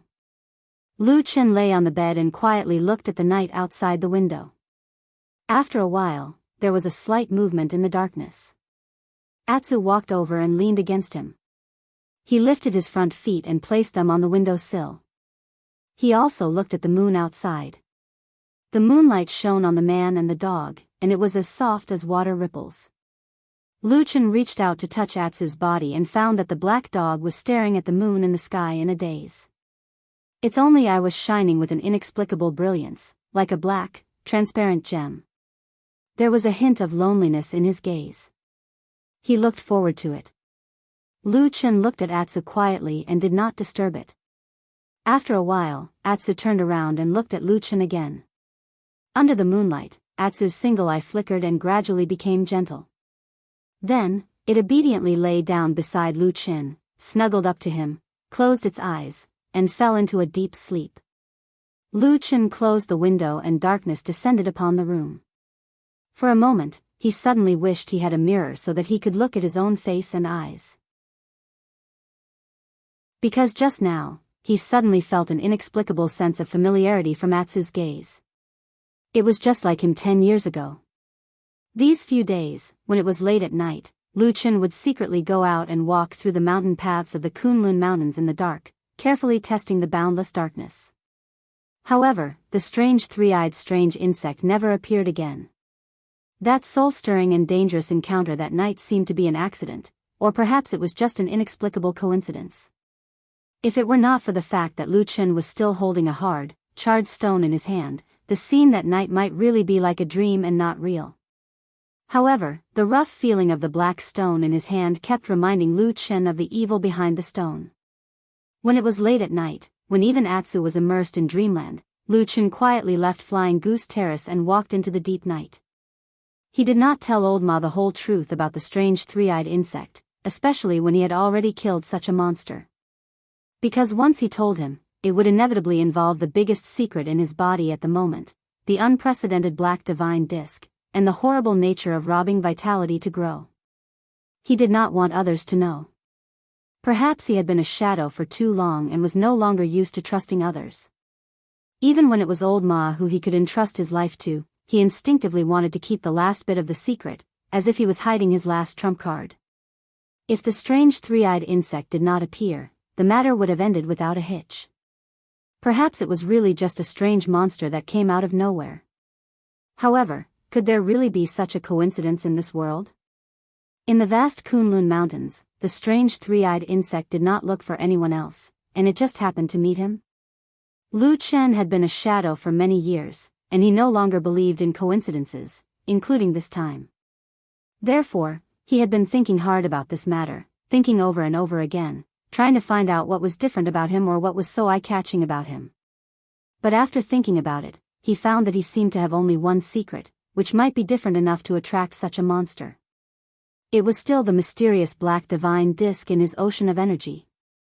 That night, he pondered for a long time on the dark mountain path, then closed his eyes slightly to the night. The darkness surged around him like a tide, like the rising waves of the sea. When he opened his eyes again, the dark flames were already burning in his pupils. The silent black flames slowly burned on his body. At this moment, there was no longer the pain and despair of the past. The black flames seemed to have become a part of Lu Chen's body, swaying on his flesh. The night was as dark as ink, and the darkness rolled like a tide. This man stood in this dark night, as if he was roaring angrily at the boundless darkness in front of him, a call. Then, the night was cold, and the darkness was like an abyss. There was no response. Everything seemed dim and dull, only the feeling of loneliness still lingered around him. Lu Chen was a little disappointed, and he quietly let the black flames shrink back into his body and extinguish. But at this moment, his heart suddenly moved, and he looked towards the depths of the Kunlun mountain range. That was a distance that could not be seen, that was the most mysterious forbidden area of the Kunlun mountain range. There was a thick fog that did not dissipate all year round, and there were 4 strange mountain peaks floating in the sky. Passing through the darkness, passing through the mountains, an inexplicable throbbing suddenly surged from the void, as if someone was looking in this direction from afar, but it also seemed like nothing had actually happened. Lu Chen sensed that something was off. But that feeling disappeared in a flash, and did not even give him extra time to carefully savor it. It disappeared in an instant just like that. However, Lu Chen could already feel that something was different in this short period of time. Something was really over there, in that forbidden area, and it was resonating with the dark aura in his body. What kind of secret was hidden in this quiet and incomparably huge Kunlun mountain range? And this secret, could it be related to the spy of the devil cult? During the day, someone came to the Flying Goose platform, and despite Lu Chen's dissuasion, insisted on calling Su Qingjun out of the cave. Su Qingjun was a little unhappy. Of course, this was easy to understand. But very soon, the news brought by this person made Lu Chen and Su Qingjun a little startled. The case of He Changxing's murder, which had caused a sensation for a while but soon died down, suddenly stirred up waves after dragging on for such a long time. He, who was entrusted by the sect masters to investigate this matter, was under great pressure, but still insisted on investigating to the end. Finally, he found something and began to take action. However, the first person he attacked still surprised most of the people. Because he brought people to detain the three brothers of the Su family, Sumo, Su Qian and Su Wen. Detaining them under the pretext of investigating the assassination of the devil cult was tantamount to suspecting that the three brothers of the Su family were not only related to He Changxing's death, but also possibly colluding with the devil cult. This accusation, or rather, this crime was too big and too heavy, so heavy that even the Su family could not bear it. So, the Su family quickly began to take action. They mobilized their informants in the Kunlun party, as well as some cultivators they were on good terms with to inquire about the news. At the same time, they also tried their best to help the three brothers of the Su family. Among them, the most important was of course Su Qingjun, so the message brought today was to implore Su Qingjun to help as soon as possible. After listening to the news, Su Qingjun looked grim. She did not discuss it with Lu Chen, closed the stone door of the cave, and directly went down the mountain with the messenger. After watching Su Qingjun go far away, Lu Chen also looked down the mountain with a complicated expression. Unlike Su Qingjun, who knew almost nothing about this matter, Lu Chen knew almost everything about He Changxing's murder case. In this world, who knew the most about a murder case? It must be the murderer. Lu Chen waited on the Fian platform for a while, then also got up and went down the mountain. When the Fian platform quieted down, and there was only one dog left, Atsu looked a little anxious and irritated. It looked at the forest in the back of the mountain again and again. After a while, it slowly got up and walked in. There was a faint light in the forest, and Atsu could see its surroundings very clearly. As it walked, it heard the familiar chirping of birds. However, that day, Atsu did not meet White Lotus again. In fact, after meeting White Lotus that day, Atsu did not see her again. The little girl, who was only a little over 10 years old, seemed to be busier than most adults. Not seeing White Lotus, Atsu did not seem surprised, and even looked a little more relaxed. But soon, its body tensed up again, because it saw a little bird suddenly fly to the ground in front of the forest, using its beak to search for food in the thick layer of leaves. Almost without any hesitation, Atsu slowly approached it. Its figure and movements were almost silent, as if it was born to do so. Like a genius hunter, it slowly approached the bird. Suddenly, the black dog pounced on the bird, and before it could startle it, it bit its wing. Chapter 190. He Yi's sudden action seemed tough and abrupt, and his target was the Su family, a well-known aristocratic family in Kunwa City. Therefore, it was hard for people not to think of what happened to his younger brother, He Gang, some time ago. Revenge in public? Or was he deliberately framing others? All kinds of guesses and rumors quickly spread, but after Su Qingjun went down the mountain and met her father, she learned about it through her trusted subordinates in the sect, so she had a general idea of what was going on. First of all, he did take people to detain Sumo and the other two brothers of the Su family, but he only detained them temporarily. He didn't convict them, nor did he interrogate them by torture. In the words of the other side, he just asked them some questions. There was, of course, a world of difference between questioning and convicting them. Although the Su family was still indignant, they calmed down a little. As for why he didn't find anyone else but the Su family, the other side also gave a very powerful reason that made the Su family speechless. Before He Changxing's accident, the three brothers of the Su family had ganged up on and humiliated He Changxing in the fragrance garden. To put it bluntly, they beat him up and threatened him. Then, a few days later, He Changxing died. If this was not a big suspicion, then no one was more suspicious. When Su Tianhe and the others learned about this, they were also speechless for a long time. But after all, he was a blood relative of the Su family, so they couldn't really give up. Therefore, the Su family still tried their best to mobilize all kinds of connections in the Kunlun party to plead for him. But this method, which had always been successful in the past, ran into a snag this time. The reason was that he didn't fall for it, and the other virtuous elders in the sect declined one after another, unwilling to get involved in this trouble. For this reason, Su Qingjun even went to find her master, Masato Kihara, and the answer she got was, first, make it clear that if there was nothing wrong, nothing would happen, and they would let him go. Second, this matter was very troublesome. It was said that even immortals paid attention to it. Ordinary people, including immortal Yuanying, didn't want to get into trouble. In a somewhat anxious and angry mood, the Su family secretly made up their mind to find trouble with Yi. But soon, their anger turned into surprise. The three brothers of the Su family had been questioned separately. Most of the time, the three of them could answer most of the questions. However, when Yi asked the crucial question, which was the night He Changxing died, where the three of them had gone, Su Qian and Su Wen both gave their own testimonies. However, after Su Mo answered, it was unexpectedly proven that he was lying. Su Mo said that he slept alone in his residence that night, but very soon, someone proved that he went out, and then several people saw him. As for asking where he went after that, Su Mo was dumbfounded and couldn't answer for a long time. Of course, there was something wrong with this situation.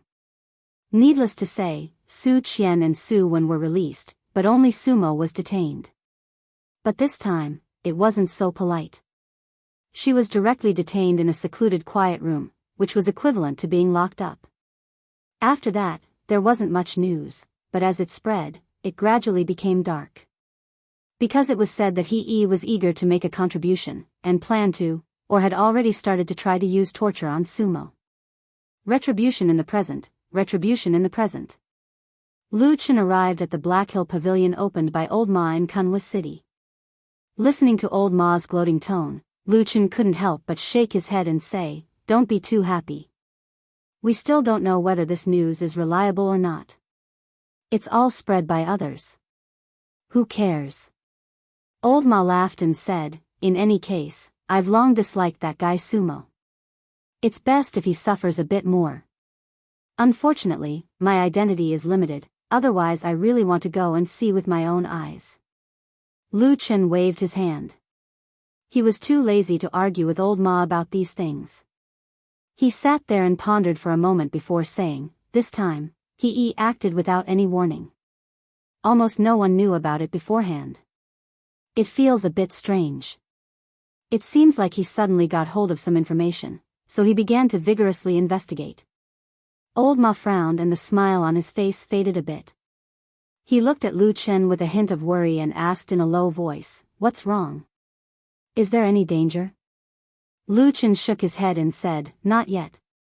Let's wait and see first." After a pause, his eyes suddenly flashed and he said, "Could it be that he got the information from the martyr's grave?" Old Ma walked to the side and returned after a moment. He handed him a letter and said, "Take a look yourself." Lu Chen glanced at the envelope and saw that there was no signature, no specific name, and no word on the envelope. He took out 2 pieces of paper. After reading it, he suddenly nodded and then sighed softly. "The damn Baldy said that he will rush back 3 to 5 days before the next full moon night." Old Ma smiled and said, "You see, I told you long ago that the old man still likes you the most. Even if you are a little uncertain, he is still willing to believe you." Lu Chen didn't comment, but he was still silent for a while. Then he stood up and walked 2 steps in the room. He said to Old Ma, "You pay attention to He Gang these days. It's better to send more people to keep an eye on him. Don't let him suddenly run away." Old Ma narrowed his eyes slightly and said, "What do you want to do?" Lu Chen said indifferently, "I haven't thought about it yet, but I've thought about one thing before. Maybe it's a plan to kill 2 birds with 1 stone. If He pursues this matter strictly and refuses to let Sumo off, and at the same time, his only blood brother suddenly meets with an accident in Kunwa City, what will the result be?" Old Ma pondered in silence. After a while, he suddenly sucked in a breath of cold air and looked at Lu Qin. For a moment, he didn't know what to say. Lu Qin calmly said, killing two birds with one stone. The general idea is that he will definitely suspect that the aristocratic families of Kunwa City, specifically the Su family, did it. In order to vent his anger, he killed his brother, so the hatred between him and the Su family will be deep. Secondly, when the Su family hears this news, they will definitely think that he will be furious. Then, who will he vent his anger on? Old Ma nodded and said, good plan. Not bad, not bad. Lu Qin looked at Old Ma and said, although Sumo is stupid and annoying, his identity is different from others. He is the legitimate son of clan head Su Tianhe and Su Qingjuan's blood brother.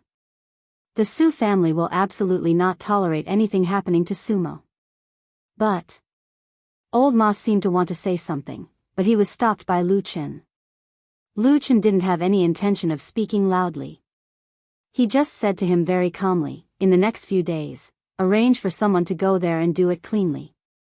Old Ma was silent for a moment before he nodded and said, okay. Right, there's one more thing. When you came last time, you told me about the strange three-eyed insect. Old Ma suddenly changed the topic and began to talk about other things. Oh, Lu Qin said, how is it? Did you find any clues? Old Ma's expression was a little solemn. He looked at Lu Qin with a strange look in his eyes and said, I've looked into this thing, but the result seems to be that this thing has been extinct for thousands of years. It has long disappeared from this world. Lu Qin was stunned and said in surprise, what did you say? What is this thing? Old Ma said, according to the appearance and talent you mentioned, I couldn't find any clues at first. But after looking through some ancient scrolls with a long history, I finally found a monster similar to it in the oldest one. Blood-devouring insect. That's the name. Old Ma said. Blood-devouring insect? Lu Qin frowned and thought for a moment. He said, I don't think I have heard of it. It's normal that you haven't heard of it. Even for me, this is the first time I have heard of such a monster. When I went to the library of ancient scrolls and saw the blood-devouring insect, I was really worried about you.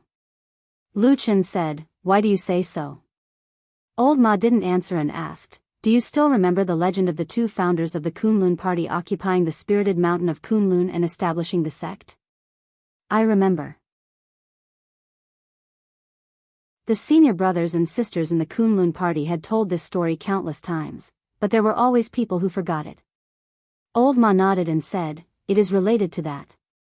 Legend had it that when the two ancestors, Kun Yuanzi and Tai Luo, established their sects, they used their great magic power to drive all the animals down the mountain. As a result, all kinds of demon beasts ran amok and created a foul atmosphere. But it doesn't matter. It is said that there was a sign in the sky that the divine dragon came to the world and passed down the orthodoxy for thousands of years. But at the same time, evil spirits appeared in the mountain and countless monsters attacked the living creatures. There is a monster called blood-devouring insect. Lu Qin frowned and asked, since this thing is so terrible, why didn't the Kunlun party know about it? That's because this thing was completely wiped out 3,000 or 4,000 years ago. Old Ma smiled bitterly and then said in a low voice, that's why I said that you really seem to have met a ghost this time. Something that hasn't been seen for thousands of years came to trouble you as soon as it came out. Lu Qin shook his head and said, according to what you said, these blood-devouring insects should have been extinct for thousands of years? Yes. Back then, it appeared with the evil spirits that were born in the Kunlun mountains and harmed the world. At least that's what the book said. Old Ma shrugged and said, I don't know what happened thousands of years ago. Lu Qin slowly stood up and whispered, it seems that there are a lot of strange things in that forbidden area. What did you say? Old Ma asked him. Lu Qin shook his head and then said to him, now there are more things on the Kunlun mountain. I may not be able to come down at any time these days. Gang, you can keep an eye on him. If you see any great opportunity, you can send him off yourself. I'd like to see if Yi's affection for his brother will be so desperate that he will completely fight with the Su family. At that time, if he recklessly acts recklessly and things become more and more chaotic, maybe the traitor will also reveal a little. He stood up and smiled at old Ma. Then he put his hand in his sleeve and touched the scorched stone, a blood-devouring insect that had been completely burned to ashes.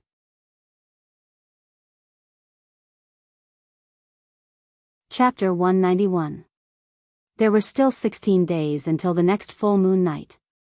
The Su family worked hard in the sect, hoping to rescue Sumo.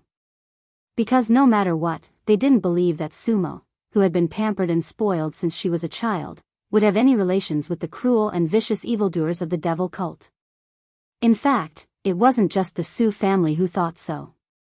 Most of the people from influential clans in Kunwa City also had similar views. Therefore, the rumor that he suddenly found trouble with the Su family was to vent his anger for the matter with He gang a while ago naturally spread. This kind of rumor was very damaging and often made people unable to advance or retreat, making them very depressed. But this time, he seemed to be determined to go through with it to the end. From beginning to end, he remained indifferent to the pressure from the outside world. Despite the pressure from the Su family, he still hadn't released Sumo. The activities of the Su family in the sect also encountered unexpected resistance. Almost all the Daoist masters in the Yuanying realm and above refused or declined the requests to intercede on their behalf, including Su Qingjuan's Shifu, Masato Kihara. This deadlock lasted for a day or two, and the atmosphere in the Kunlun party suddenly changed. Many of the originally indignant and seemingly very angry clans suddenly became silent. They were all old foxes who had mingled in the mountains of Kunlun for several hundred years. Who didn't know how to listen to the wind and who didn't know how to steer according to the wind. Although Su Qingjun quarreled with Sumo and the others a while ago and even taught them a lesson, causing her and her family to be in a cold war for a while, no matter what was said, Sumo was still her blood-related younger brother. But no matter what, Sumo was still her blood-related younger brother, and her parents were worried sick. She couldn't stay out of it, so she went to plead with her master, Master Miyuan. The whole Kunlun party knew Masato Kihara's love for Su Qingjun, but on that day, he still shook his head and refused Su Qingjun. Su Qingjun was puzzled. Masato Kihara sighed. Seeing that there was no one around, she said to her softly, "Now is not like before. This matter already has the intention of Senior Immortal. They will definitely investigate it thoroughly, and no one can stop them. You should also behave for the time being. Don't stand out at will." Su Qingjun was shocked. Her face turned pale, and even her voice trembled as she whispered, "Shifu. Could it be that Hakushin Jinkuan actually did something to our Su family?" "Shut up." Masato Kihara's expression suddenly changed. She immediately opened her mouth to stop Su Qingjun, and then observed the surroundings. Although the two of them were in Masato Kihara's own cave, and it was almost impossible for ordinary people to eavesdrop on their conversation, but Masato Kihara's expression was as careful as a thief. After observing the surroundings for a while, Masato Kihara let out a sigh of relief. Then, she pulled Su Qingjun to another secluded place and said, "Listen carefully. First, this matter is not targeted at your Su family. It's just that your younger brothers were unlucky and happened to encounter this matter. They also happened to give the truth to others, so naturally, we have to investigate. But if there is a justifiable reason, then he will not make things too difficult for you. Didn't you see that Su Qian and Su Wen have both gone back?" Su Qingjun responded. Her complexion looked a little better, as if she had breathed a sigh of relief. However, she was still a little worried and asked in a low voice, "What about Sumo?" Masato Kihara did not answer her question. She just snorted and said, "The second thing you don't know is that the one who pays attention to this matter is not Hakushin Jinkuan, but perfected Lord Tianlan." "Ah." Su Qingjun was shocked and said, "Grandmaster Tianlan?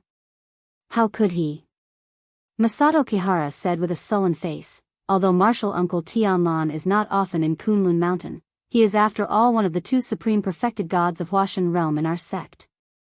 I heard that a few days ago, the senior suddenly wrote a letter in his own hand, sternly reprimanding sect leader Xianhua Shixiang, saying that in the Kunlun Mountains, a devil cult evildoer unexpectedly killed people, which is really a shocking matter.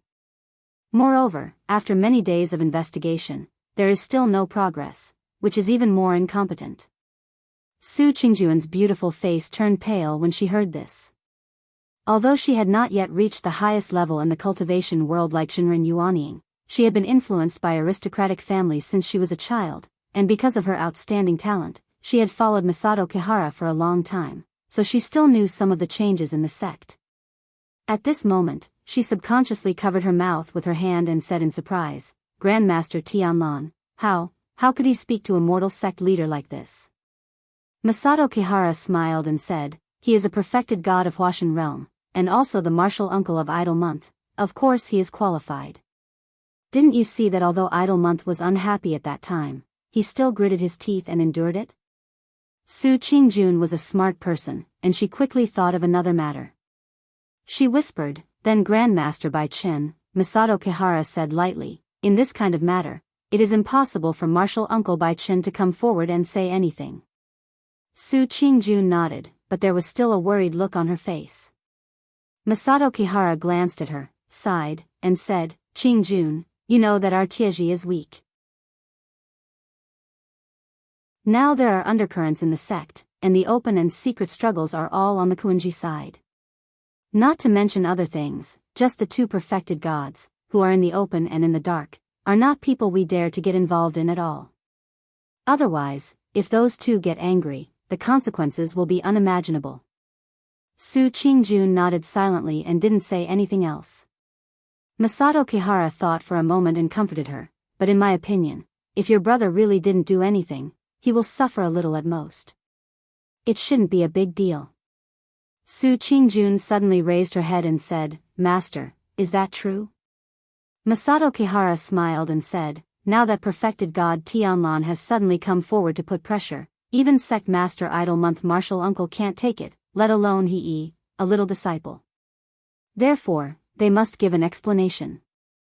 Under such circumstances, they won't easily let off anyone who is even slightly suspicious, but they probably won't deliberately make a confession through torture. How can they fake it in front of a perfected god?" So, he patted Su Qingjuan's shoulder and said gently, "Go back and tell the head of the Su family and the other family members that they have to temporarily endure it. It will be better after this period of time. Our Kunlun party is a famous sect with 5,000 years of history. The sect rules are strict, and we definitely won't wrongly accuse an innocent person." "All right," Su Qingjun said softly. These words were told by Masato Kihara to Su Qingjun in private. Many people who hadn't reached the level of perfected Yuanying couldn't see it so clearly. This was the case for the Su family. However, after Su Qingjun brought back this news, the head of the Su family, Su Tianhe, made a prompt decision to immediately cease all activities and prepare to listen to Masato Kihara's advice. There were some twists and turns in the process. Madame Bai, who was anxious for her son, was heartbroken and wanted to save him as soon as possible. She made a small fuss, but it was quickly suppressed by Su Tianhe. After sending off her family, Su Qingjun returned to the Flying Goose Terrace with worry for Sumo. She looked at the sky and saw that it was almost dark. She stood by the roadside for a while and saw that the door of the wooden house was closed. She could vaguely see a figure inside.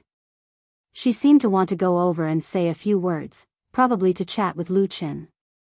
However, in the end, she walked back to the cave in the mountain wall without saying a word and didn't come out again for the whole day. Lu Qin lay in the wooden house and saw the appearance of Su Qingjun when she came back. However, he didn't have the intention to greet her. Instead, he stayed on the bed with Atsu in his arms and watched the sky turn dark and the moon rise. That night, the moon was already as thin as a hook, hanging alone in the sky. Atsu squatted on the bed beside him and looked up at the moon through the window, lost in thought. Lu Qin gently stroked Atsu's head. He didn't know when, but Atsu had fallen in love with the moon. It often stared at the bright moon for a long time, but it didn't howl at the moon like many wolves and dogs. It just silently looked at the moon, unusually quiet, but there was a strange aura emanating from its body, making people feel that it was different from the black dog in the past. The next day, the seemingly calm Kunlun mountain suddenly stirred up waves.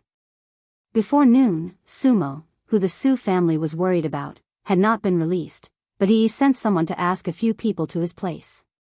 These people, including Lin Kuangyi and Zhang Ji, were all at the scene of the dispute in the Liuxiang garden that day. After hearing this news, Lu Chen had a bad feeling. Sure enough, someone came to Fian platform in the afternoon. That person was a Kunlun disciple from the Heavenly Soldier Hall. In terms of seniority, he was He Yi's junior. When he came here, his words were polite, but his attitude was very firm. He invited Su Qingjun and Lu Chen to go with him to meet He Yi. Everyone chatted. At this time, of course, no one was willing to chat with He Yi. He said he was chatting, but everyone knew that he had a bad idea. If they were not careful, they might be detained, and the detained people would not dare to resist. First, there was the strict rules of the Kunlun party, and this matter was personally ordered by the sect leader to track down the evildoer of the devil cult. Behind this, there was also the figure of the high and mighty perfected deity of Huashan. Who dared to offend such a person? Lu Chen and Su Qingjun did not intend to resist. They happily agreed, and then followed the person to meet He Yi. But in his heart, Lu Chen greeted the damn baldy many times in a friendly manner. Previously, it was only said that He Yi detained people, but when they were really brought to the location, Lu Chen was stunned to discover that He Yi had actually placed the place where the suspect was detained and interrogated directly in the martyr's grave at the back of the nameless mountain peak. When he saw that black courtyard and confirmed that it was the location, Lu Chen suddenly had a kind of secret delight in his heart. Staying in this kind of place and not letting go, that person called Sumo would most likely suffer a lot these days. Different from Lu Chen, Su Qingjun had never been here before. Looking at this gloomy place, Su Qingjun, like almost everyone else, revealed a disgusted and surprised expression. It seemed that she had never thought that on the Kunlun mountain, there would actually be such a place. Although it was not fast, they still had to go. But when they were about to knock on the door, suddenly the black door outside the martyr's grave was suddenly opened. Then a person staggered out, his steps were somewhat unsteady. Looking closely, it was He Yi.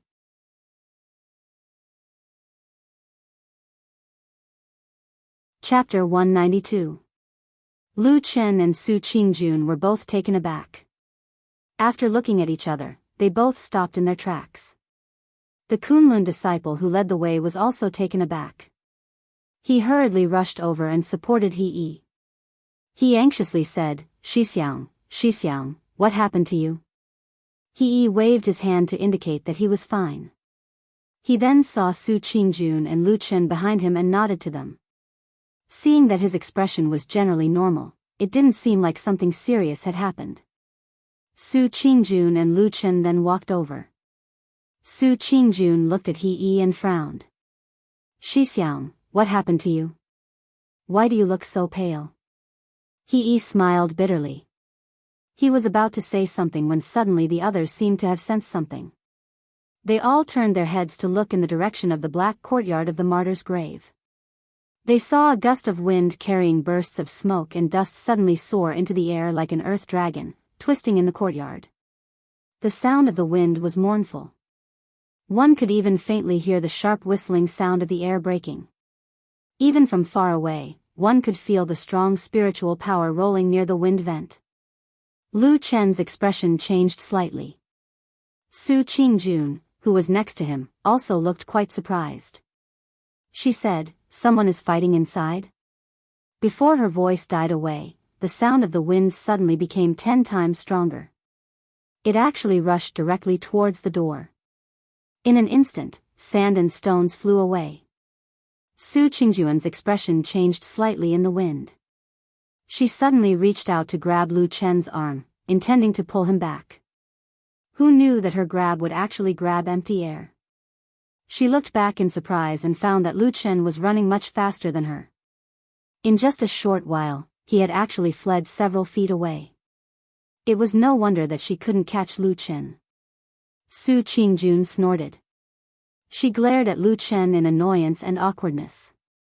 She followed him and mumbled, "His cultivation is not high, but he runs fast." Lu Chen's ears were sharp, and he actually heard these words. He smiled at Su Qingjun, who was walking over, and said, I can't help it. It's not easy to get by in this world, and I don't have the invincible talent like you geniuses. Any one of you is enough to annoy us, the janitor disciples. So, you can do anything in cultivation, but you can't slack off in escaping. You talk too much. Su Qingjun first smiled, then scolded him. On the other side, he took in the two's conversation and expressions. He seemed to be deep in thought, but his expression didn't change much. After a while, the wind gradually weakened, and the earth dragon in the air seemed to be affected by some powerful force. It twisted more and more, and then suddenly broke in the middle and fell to the ground. Then, the wind stopped. A person walked out from the black courtyard, and it was Dongfang Tao. The darkness rolled and rolled behind him, and one could vaguely see another withered and skinny figure.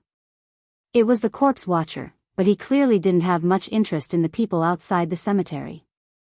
Since this figure had appeared, the people who seemed to have been in a fierce battle just now were naturally Dongfang Tao and the corpse watcher.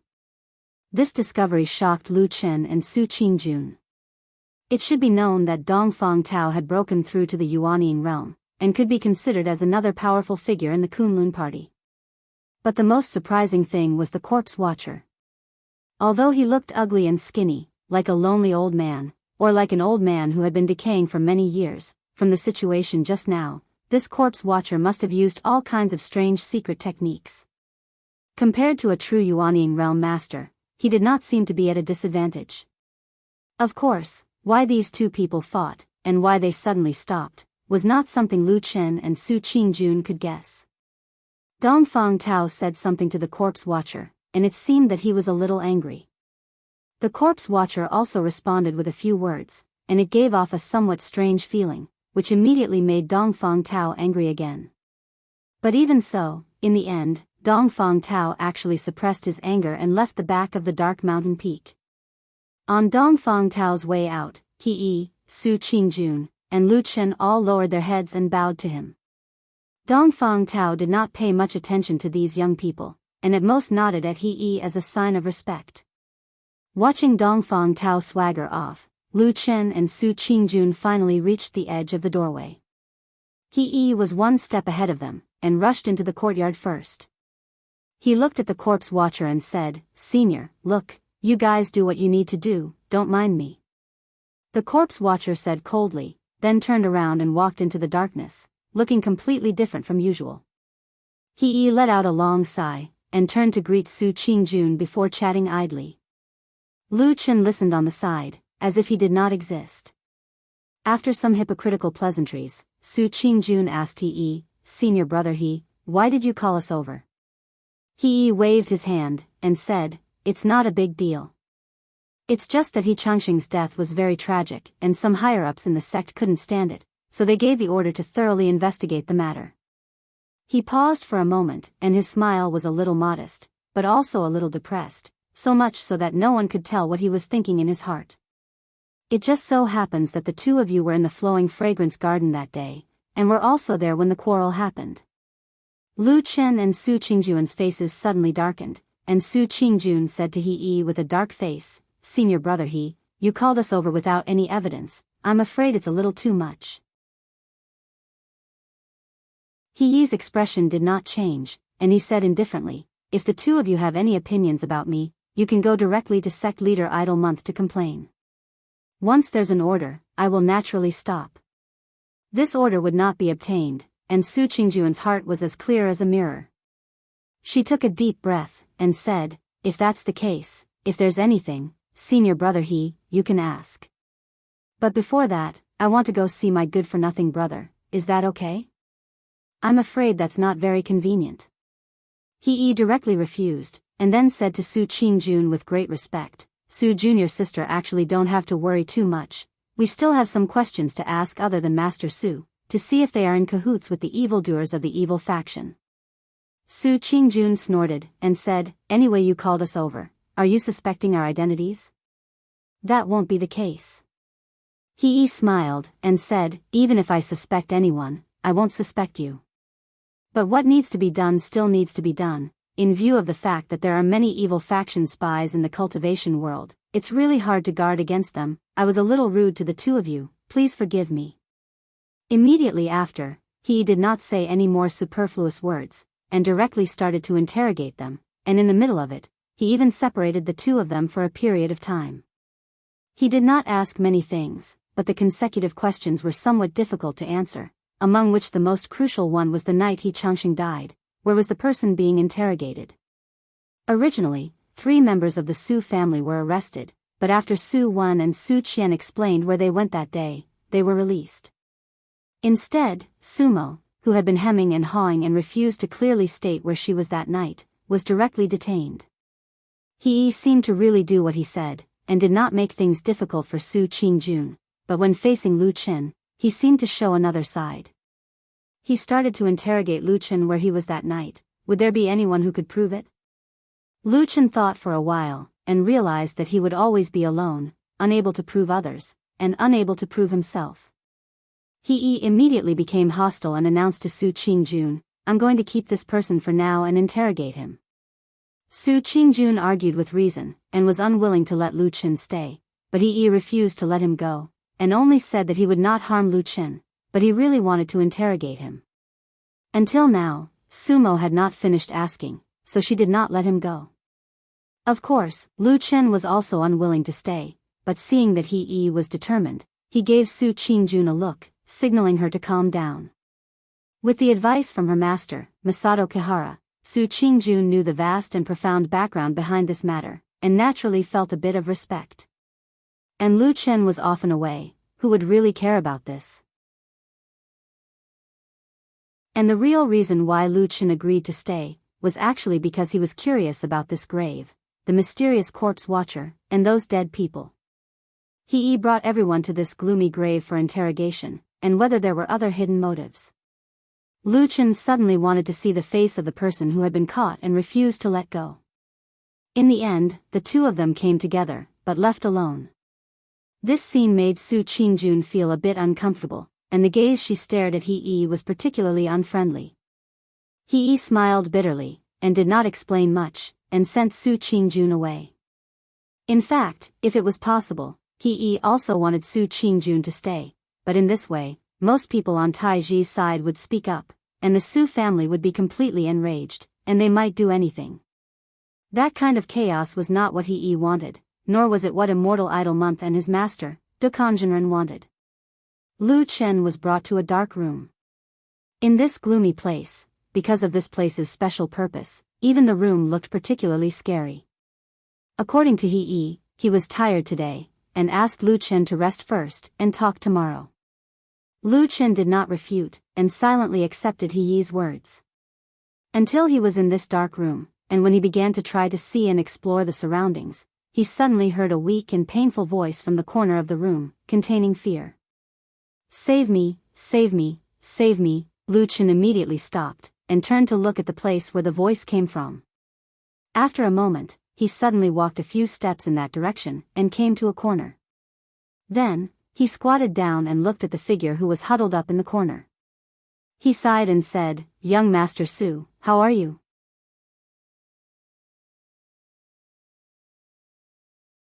Chapter 193. To tell the truth, Lu Chen did not expect that he would be able to see Sumo so quickly and smoothly. Originally he thought that Sumo, as the only suspect and detained suspect, would at least be locked up in some secret place and strictly guarded. Who knew that he would actually appear to be somewhat careless and directly locked the two of them together? This action was not normal, or it should be said that it was not normal at all. Whether Sumo was the evil sect spy or not had not been determined. Casually locked up with other people, wouldn't it be dangerous? Also, that day when Su Qingjun returned to the Su family and made a big fuss, Lu Chen was tormented and seriously injured by Sumo and the rest. These things were not difficult to find out. Lu Chen did not believe that a scheming person like He would not know about it. And now that he was locked up with Sumo, there seemed to be some meaning in it. These thoughts flashed through Lu Chen's mind like a spark, but there was not much change in his expression. Only looking at the man who was hiding in the corner in the dark room and moaning for help, he could vaguely see that he was the once arrogant Sumo. Lu Chen greeted Sumo, but Sumo did not respond to him. Her mouth was still muttering those two simple words. Lu Chen frowned, squatted down in front of him and saw clearly that Sumo had shrunk into a ball, buried her head on her knees, her hands behind her head, as if she was very afraid. Save me, sister, save me. Sumo was still speaking intermittently in a low voice. Her voice seemed to be trembling. Instead, she did not respond to Lu Chen, who was very close at hand. Lu Chen reached out and gently patted Sumo's shoulder. Sumo's body shrank a little, but it seemed to be an instinctive reaction. There was no other movement. This situation seemed a little strange. Lu Chen stared at Sumo and did not speak. He fell into deep thought. After a while, he suddenly stood up and looked around. This was a dark room. Most of the rooms in the martyr's tomb were like this. Because it was too dark, it was sometimes hard to tell how big the room was. And in this room, there was a place where the darkness was especially thick, right against the wall of the room. Lu Chen stared at the thick darkness, then looked at his surroundings. After a while, the corners of his mouth suddenly curled up. He sneered, and there seemed to be a hint of ridicule in his smile. By the time Su Qingjun returned to Flying Goose Terrace alone, the sky had already darkened. She was in a bad mood. All kinds of dark and strange scenes kept appearing in front of her eyes. She was a little worried, even more worried than before. She was worried about her brother, Sumo, and also worried about Lu Chen. As she walked on the mountain path, Su Qingjun made up her mind to go to the gloomy martyr's tomb again tomorrow morning. No matter what, she had to try her best to save them. Although there might be all kinds of inexplicable undercurrents behind this matter, it had nothing to do with Sumo and Lu Chen. When she walked up to Flying Goose Terrace, her body suddenly paused. In the cold night, she saw a black dog squatting alone in front of the wooden house, looking at the mountain path here. After a while, Atsu got up and slowly walked over. When it came to Su Qingjun's side, it first looked behind her. When it found that there was no one there, Atsu raised its head to look at Su Qingjun and softly barked. Su Qingjun did not have much contact with this black dog. Because Lu Chen insisted on bringing Atsu with him, she did not mind and let Atsu live on Flying Goose Terrace, and they only met a few times. But tonight, she felt that Atsu seemed to be a little different from usual, but she could not tell what was different. Perhaps it was because they had too little contact. Su Qingjun sighed and said to Atsu, "Are you waiting for Lu Chen, Atsu?" Atsu looked at her and wagged its tail. Because it was injured, it only had one eye and half of its tail left. When it wagged its tail, it looked a little funny. Looking at its one eye and the remaining scars on its face, it gave people a sense of tragedy. These two completely different feelings were strangely mixed on this black dog. Su Qingjun felt a little apologetic in her heart, but then she felt a little funny. Looking at Atsu, she did not know why, but she still felt a little uncomfortable. She softly said, "Lu Chen has been detained, he can't come back tonight. But I have already thought about it. I will go there tomorrow. No matter what they find out, as long as I can't confirm that he is the traitor, I will definitely bring him back, okay?" Atsu quietly looked at Su Qingjun. The light in its only eye was dim and uncertain. The half of its tail behind it had unknowingly stopped. Su Qingjun saw that Atsu didn't respond for a long time. She didn't know if he understood her words, so she could only sigh softly. She then turned around and walked into the cave residence. She opened the stone door and walked in. The heavy stone door closed behind her, and the Flying Goose platform once again fell into silence. The night became colder. The black dog slowly stood up and walked to the edge of the cliff. It looked at the vast sea of clouds in silence. Its only eye lit up with a dark green light, like a crystal clear gem, but also like the deep sea. It slowly raised its head and looked at the dark night sky. This night, the clouds were very thick, blocking the moonlight and the stars. It was as if there was only darkness left in this world. It stood there alone, the night wind getting tighter and colder. It looked up at the sky, its black fur swaying, and its dark green eyes shining. Suddenly, It raised its head and howled at the sky, at the night sky, at the dark clouds, or at the cold moon that could not be seen but must be hidden high up in the sky. A woo, the mournful howl echoed above the sea of clouds, lingering for a long time. Su Qingjun did get up early the next morning. After dressing up, she walked out of the cave, ready to go to the cemetery. When she left the flying goose platform, she glanced at the wooden house, but she did not see Atsu, so she thought that maybe the black dog was still sleeping. Su Qingjun got up very early, but on the same morning, there was someone else who got up even earlier than her. He walked through the long street of Kunwa City, which had not yet become lively. Although the street was not lively, there were already some pedestrians. The fat old ma yawned. He saw a stall selling breakfast on the side of the road ahead, so he walked over and sat down. This kind of roadside stall, of course, sold food for mortals in the secular world. There was no such thing as food made of various spiritual materials, so ordinary cultivators would not patronize this place. However, Old Ma was obviously more like a mortal. He casually sat down, ordered some steaming hot breakfast and hot porridge, and ate them in big mouthfuls. His forehead was slightly sweaty, and it was only then that he seemed to heave a sigh of relief, looking a bit more comfortable. "It's so cold tonight," he said with some emotion. He then turned his head to the north and glanced at the majestic Kunlun mountain range. Even the tall city walls of Kunwa City couldn't block the rise and fall of the majestic mountain range. Old Ma pursed his lips and said to himself, "I've done what I should. You better not bother me. Let's see what you do next." He was in a daze for a while, then he called the stall owner to pay the bill. The stall owner was an old man, so he came over to settle the bill. When he turned around to leave, he suddenly saw Old Ma's hand, so he reminded Old Ma, "Sir, your hand is bleeding." Old Ma looked down and saw some blood between the fingers of his left hand. He immediately smiled and said to the stall owner, I didn't expect to cut my hand." "Thank you, boss.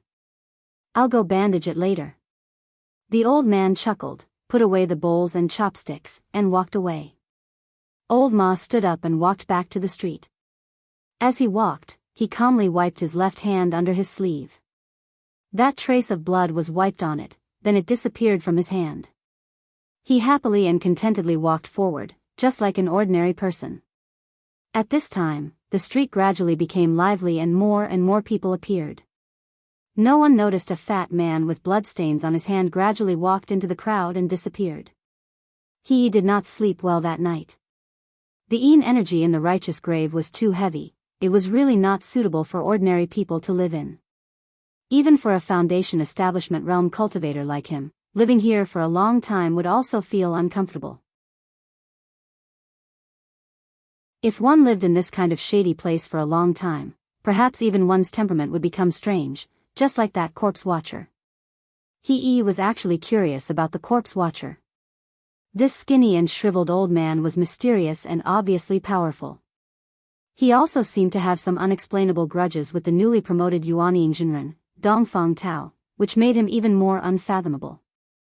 But right now, these were not the things that he was most concerned about. He was recommended by Dukan Jinren to sect leader Idol Month Jinren. He was wholeheartedly pursuing that evil faction spy murder case. However, this matter had been dragged on for a long time. He was actually feeling a great deal of pressure. And because of this, he had no choice but to gradually turn his methods more intense. It was already too late to use the previous gentle and tactful methods. Teacher and sect leader Reverend, they could not continue to indulge like that. He felt wronged. This evil faction spy's methods were ruthless but unusually cautious. Even with his very familiar experience with the evil faction, after so long, he still could not find any reliable clues. But in his heart, he did not blame those two teachers. Without them, he would still be in closed-door training and reflecting on his mistakes. Without them, he would not have been able to come out and do things so early. He even felt a little ashamed and felt that he had let down his teacher and sect leader Reverend. So, today, he felt that the reason why he could not calm down last night was because he did not do a good job. Then today, he must think of a way to carefully interrogate the two people who were currently detained, and strive to find out something. If there were any results, based on this merit, he would definitely be able to let his younger brother, Gang, return to the Kunlun party. When he thought of this, his somewhat heavy heart lightened up a lot. When he strode out of the room, he probably thought of his younger brother. The corners of his mouth carried a trace of a smile. But the moment he walked to the courtyard, he was suddenly stunned. On the grave's black main entrance, the room door was opened, but he did not know when, but there was a black dog standing outside. The black dog was staring at him.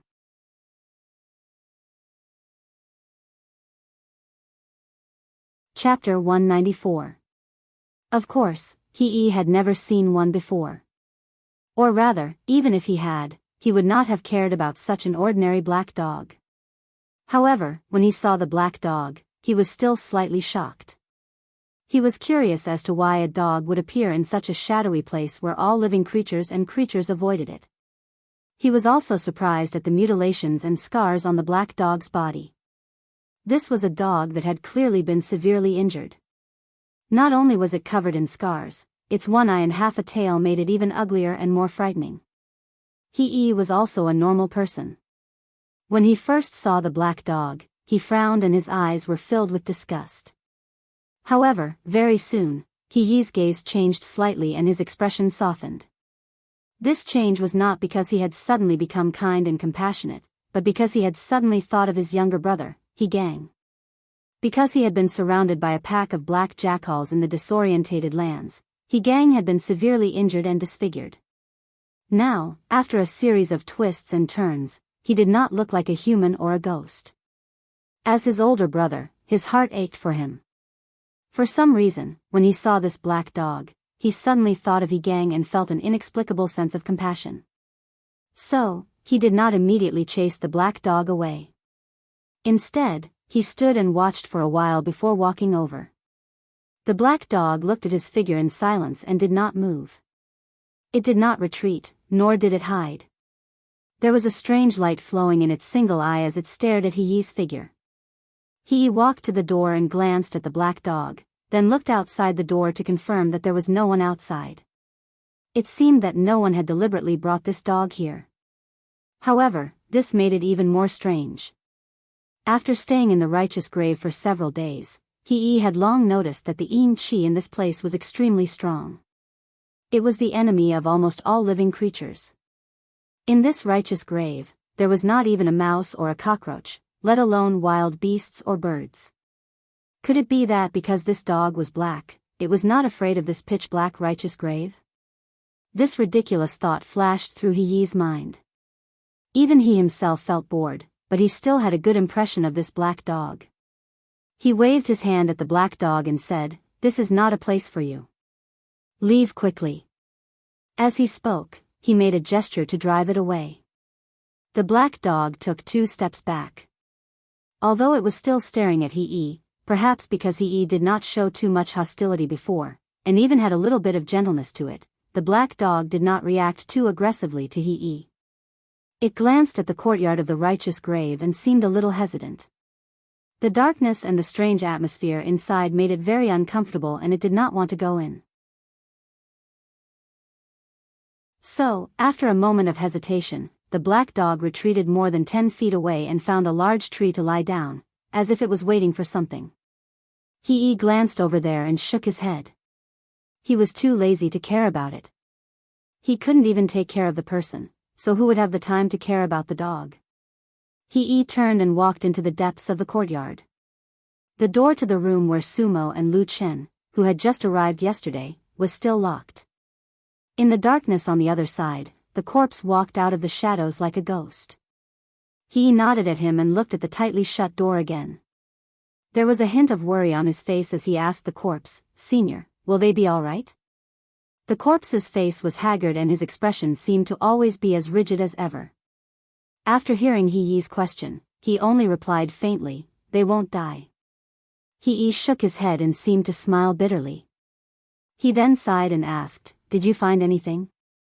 The corpse replied, "Under the influence of the mind-manipulating spell, their souls were agitated and injured, causing them to fall into a terrifying illusion. Their words are definitely true, so it shouldn't be them." He was silent. Seeing that the corpse ignored him, he casually waved in the direction of the door. A cold wind suddenly rose and swept across the courtyard. The door on the other side suddenly opened with a squeak. He frowned and walked into the room. After a while, he dragged two people out, one in each hand, and placed them on the ground. The two people were, of course, Sumo and Lu Chen. Between the two, Lu Chen's face was ashen and his eyes were lifeless. He sat on the ground with a blank gaze, unable to even focus on He and the corpse. Occasionally, he would mutter a few words in a low voice, but it was unclear what he was saying. As for Sumo, his condition was even worse than Lu Chen. Probably because he had stayed here for a longer period of time. His entire person looked like an idiot, drooling and his eyes slanted. He looked completely different from that young master from before. He took a glance at Lu Chen and then most of his attention was still on Sumo. After watching for a long while, he suddenly stood up and said to the corpse, "Senior, this time many thanks for your help. But I think this matter should end here. As for how to track the evil sect's evil people, I will think of a way myself." The corpse's expression did not change. He only glanced at him and coldly said, "I owe you a little favor, that's why I helped you. Since you don't need it, naturally I won't care anymore." He sighed and said, "The main thing is that Senior's mind-manipulating spell is really too overbearing. I'm afraid if this goes on, these two people's minds will be completely destroyed. That odd-job disciple doesn't matter, but Sumo is after all a person with a family background. It's not good to mess around. As you wish. But remember, after this time, don't come and bother me again." The corpse said indifferently, then he turned around and walked into the depths of the courtyard. Before he left, his ghost claw-like palm waved at Sumo and Lu Chen. A few rays of gray light floated up from their bodies and followed him into the darkness. Sumo and Lu Chen's bodies suddenly shook. A moment later, their heads tilted and they both fainted on the ground. He walked over to take their pulse. He felt that these two people's pulse had gradually calmed down. He nodded his head in relief. After all, the Kunlun party was a place with rules. It did not allow him to act recklessly. If he really wrongly accused a good person and killed someone, even his master and the sect leader might not be able to protect him. After the mind-manipulating spell was lifted, between Sumo and Lu Chen did not seem to have changed much. On the other hand, Sumo's complexion was much better. At least the idiotic look of her crooked mouth and slanted eyes was gone. Her facial expression gradually returned to normal, but she still did not look too good. After about an hour, he suddenly heard a call from the entrance of the martyr's tomb. "Senior brother He." He turned around and saw Su Qingjun standing at the doorstep with a solemn expression. She was looking in his direction. Then, her gaze fell on the two people lying on the ground. She immediately looked surprised and worried. He cupped his hands at her and said, "Good morning, junior sister Su." Su Qingjun walked over slowly. She seemed to still be suppressing her emotions to keep calm. She said, "What happened to them?" He said, "They were just released to get some fresh air." Su Qingjun's expression turned cold. She said, "What did you do to them?" He shook his head and said, "I didn't do anything. But I have already asked what I needed to ask. The two of them should have nothing to do with Yi Changxing's death. So when they wake up later, you can take them back." Su Qingjun was startled. Then, her face revealed a happy expression. At this moment, there was a sudden groan from the ground. Lu Chen was the first to wake up. Not long after, Sumo also woke up. He looked around blankly. His eyes were still a little scattered. After a while, he seemed to suddenly find Su Qingjun. His expression suddenly changed. He rushed over and hugged Su Qingjun. He shouted, "Sister, sister." Su Qingjun showed a pained expression. She reached out and patted his back to comfort him. At the same time, she looked at Lu Chen. She found that although Lu Chen's expression was a little strange, he could still control himself. He stood up shakily. Their eyes met. Lu Chen grinned, indicating that he was fine. Su Qingjun took a deep breath. She looked at He and said coldly, "Senior brother He, since you are fine, can we go?" He nodded and said, "Forgive me for not seeing you off." Su Qingjun supported Sumo. Lu Chen also looked a little weak, but he still walked alone. When they walked out of the gate of the martyr's grave, a black shadow suddenly walked out from a corner in front of them. The black dog stood quietly on the side of the road. It did not look at Su Qingjun and Sumo. It only looked at Lu Chen. Then, it gently wagged its tail and walked towards Lu Chen. When Lu Chen saw Atsu, his expression changed slightly. He then glanced at Su Qingjun. Su Qingjun shook her head and said, "I didn't bring it here. I don't know how Atsu came here by itself." After a moment of silence, Lu Chen nodded and said, "I know. You can go first. I'll go back to the Flying Goose Terrace later." Su Qingjun hesitated for a moment. But Sumo's situation was indeed worse. She also had to send him back to the Su family in Kunwa City as soon as possible, so she couldn't care about Lu Chen now. So, in the end, she softly said, "I'll take Sumo back. After I settle him down, I'll come back to see you as soon as possible." Lu Chen smiled and said, "I'm fine. Don't worry." Su Qingjun responded and supported Sumo as they left. In the martyr's grave, the aura of darkness seemed to be everywhere, lingering around him and Atsu. Lu Chen squatted in front of Atsu and looked at Atsu. Atsu's only eye was also looking at him.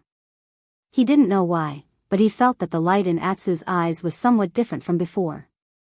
But he didn't care. He just smiled and stroked Atsu's head, saying, "You've become smarter, stupid dog." Atsu silently shook its head. Lu Chen stood up and said to it, "Let's go home." The man and the dog walked outside.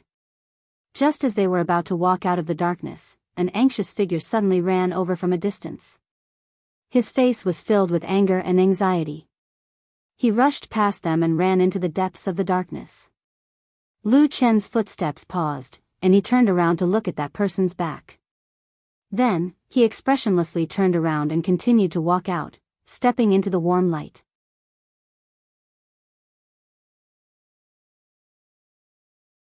Chapter 195.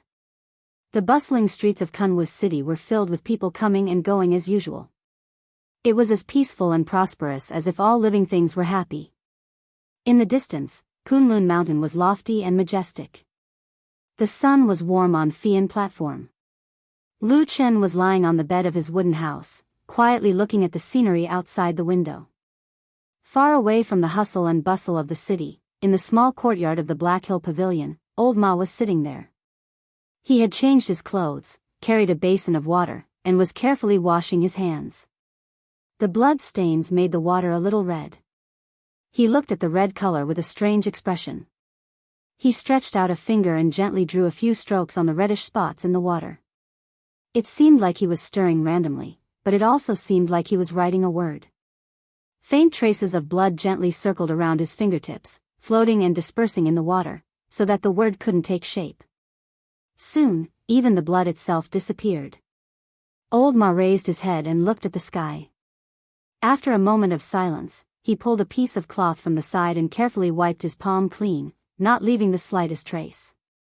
The morning wind blew through Kunwa City, bringing with it a slight chill. A group of people gathered outside the gate of a certain house. There was a faint smell of blood in the air. It was coming from that house. The crowd of onlookers looked a little excited, as if they had lived ordinary lives for too long and finally had a lively scene to watch. However, from beginning to end, no one tried to enter the courtyard. Who was a fool these days? Being wise to stay out of trouble was the right thing to do. Later, a figure suddenly flew over from afar and rushed into the house like an arrow leaving the bow. Because his speed was so fast, there was even a sharp whistling sound as he broke through the air, making people unable to clearly see his figure and face. Immediately after, several figures rushed over and landed at the gate of the house. The difference was that they all clearly appeared in front of the crowd. The crowd of onlookers suddenly became restless because the people standing guard in front of the gate were cultivators wearing the uniform of Kunlun party disciples. The person who rushed in the front with the fastest speed was He. The place he rushed into was the residence of his younger brother, He Gang, several times before. When he received the news and rushed here, when he smelled the faint smell of blood, his heart slowly sank until he rushed into the courtyard and saw the bloody scene. He Gang was lying on the ground in the middle of the courtyard, already dead. There was also a bloodstain on his side, from his bedroom to the place where he died. It seemed that he had struggled to crawl from there. He had lost a lot of blood, so his skin looked a little pale, which made his already disfigured face look even more terrifying. He Gang's eyes were still wide open, as if he had died with a grievance, but no one knew what he had seen before he died. He stood there stiffly, looking at the corpse on the ground in a daze. Just a few days ago, he was still sitting together with him, looking forward to the beautiful days in the future, and even exaggeratedly thinking about what kind of good sister-in-law he should find for his brother in the future. Sometimes, he really thought that he and his younger brother could live well like this, that he would become successful and famous, that he would be successful in his cultivation, and that he would take good care of him for the rest of his life. The past flashed past his mind like scenes, from the lonely childhood, the brothers who depended on each other for survival, to supporting each other for so many years, from when he was young to now, from when he was young to when he was mature. The only thing that never changed was his smile, Big Brother. At this moment, like a death knell, the sound of Big Brother rang again and again in his ears. He only felt that his heart was beating crazily, as if it was about to explode. He thought that he was going crazy, shouting and yelling, but in the end, he could not make a sound. He just staggered forward, and then knelt down beside his younger brother's corpse. The smell of blood assaulted his nostrils. He suddenly felt like vomiting. His hand trembled a little, and he slowly reached over and gently touched He Gang's head. His younger brother's head shook slightly, but there was no reaction. Where he touched it, his fingertips felt a trace of coldness that seemed to seep into his bones. He clenched his teeth, his mouth silently contorting for a moment. Then, he lowered his head, his entire body tensed up and trembled. He forcefully swallowed all the anger and pain. He's dead, he's dead, he's dead. There was a bitter smile on his face, but there were no tears, only desolation. Then, he gently used his hand to wipe his younger brother's eyes, wanting him to at least rest in peace, but after trying a few times, he found that the eyes could not close. He slowly retracted his hand. "All right," he said softly, "just open your eyes. Big Brother promises you, I will help you get revenge." He Gang's face did not change. The matter of having a spirit after death seemed to be just a legend after all. He lowered his head, and was silent for a very long time. Then, he quietly began to help his younger brother tidy up his body, smoothing his clothes, and straightening his body. Then, he found that He Gang had a hand under his body. He tried to pull his hand out, but when he flipped over He Gang's body halfway, his body suddenly trembled, and his movements abruptly stopped. After a moment, he relaxed his movements, lightly pulling He Gang's body to the side, revealing the piece of ground he was originally pressing down on. One of He Gang's hands was still there, his finger stained with dark red blood, using blood to write a crooked and terrifying character on the ground. Sue. That crooked character was like a sharp blade that was stabbed into his chest, that dripping blood, imprinted in his eyes like a burning scarlet flame. He stared at that character, the muscles at the corners of his eyes twitching slightly. At this time, the sound of footsteps came from behind him. It was the junior brothers that he brought with him walking in. He seemed to want to say something, but he quickly closed his mouth. A trace of a desolate smile appeared at the corners of his mouth, and then it quickly disappeared. His face became gloomy, and in the end, indifferent. He stood up, and with a step, he stepped on that character. The several Kunlun disciples next to him walked over. When they saw the bloody scene, they all had frightened, angry, and unbearable expressions on their faces. One after another, they came up to comfort He. He slowly nodded, and without saying anything else, he only said in a soft voice, "Thank you, junior brothers, for helping me." As he said this, he slowly walked forward, but as he lifted his foot, there seemed to be an infinitely heavy pressure on his shoulder. When he took a step forward, a dazzling trail of blood appeared under his foot, and it was a bloody mess. Some people helped him to the side to rest, while others sighed and prepared to clean up the mess. In the middle of it all, they glanced at the ground. In the middle of it, there was nothing but fresh blood on the ground. Only when the sun shone down, it illuminated the bloody and tragic shadow. There were still 13 days until the next full moon night. There was some turmoil in the Kunlun party, and it was about Hee. His only relative, his younger brother, Gang, was suddenly killed in Kunwa City, and his body was thrown in the courtyard. When the news came, Hee was so grieved that he almost couldn't do anything, so the murder case of He Changsheng, which caused a lot of trouble, suddenly quieted down. Dukanjinren, who cherished his disciple, once again summoned Hee back in the name of closed-door meditation. He went to the sect master, Reverend Idle Month, to ask for forgiveness, and took all the responsibility. But Reverend Idle Month was also open-minded and didn't really pursue the matter. In any case, they were all from the same sect. If someone was to blame, they could only blame the devil cult's evil man for being too treacherous and cunning. It was just that in the sect, everyone seemed to hate the devil cult to the bone and felt indignant about the injustice, but in private, there were some whispers that couldn't be brought to the surface. Gang didn't die earlier or later, but he died when Hee was investigating the murder case on a large scale, and he died after Hee detained the Su family. The water was deep. Many people said so, with a meaningful smile on their faces. The Su family, on the other hand, remained silent. Originally, when they brought Sumo back, they were indignant and wanted to fight back and take revenge. But suddenly, overnight, all the Su family were directly locked up at home by Su Tianhe, and were not allowed to go out easily. The atmosphere in the Kunlun party was a little strange, but in any case, things that didn't come out publicly, everyone could pretend that it didn't happen. Life still had to go on. When the moon at night began to slowly become full from the smallest crescent, Lu Chen also went out several times in the middle of the night, hoping to encounter the strange three-eyed bug again, but he didn't find anything. That night really seemed like a dream, everything seemed to be the same as before, nothing had changed. Until one night, he suddenly saw Atsu lying on the windowsill, suddenly raised his head, and howled at the dark sky, and heard that mournful long cry. Lu Chen suddenly sat up. After the long cry, Atsu turned to look at him, and suddenly jumped out of the window. Without any hesitation, Lu Chen directly jumped out, and then followed Atsu, all the way to the forest behind the mountain of Flying Goose Terrace. The dark forest emitted a deep darkness under the night sky, and the old and sturdy trees were like tall giants, but Atsu didn't seem to have any fear, and directly ran into the forest. Lu Chen followed, ran all the way, and gradually came to the depths of the forest.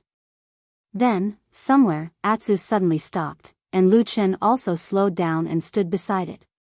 He first looked at it, and then looked around. It was a little dark, but he could see the shadow of a big stone in front of him, and there seemed to be some things around it. Lu Chen's expression suddenly changed. He took a few steps forward, and then gradually saw the things there. Beside the stone, there were many corpses of birds and small animals, all of them were bitten to death. He suddenly turned back and stared at Atsu, only to see that in the darkness, the dim light in Atsu's eyes gradually lit up, and gradually became brighter. Like a dark green flame.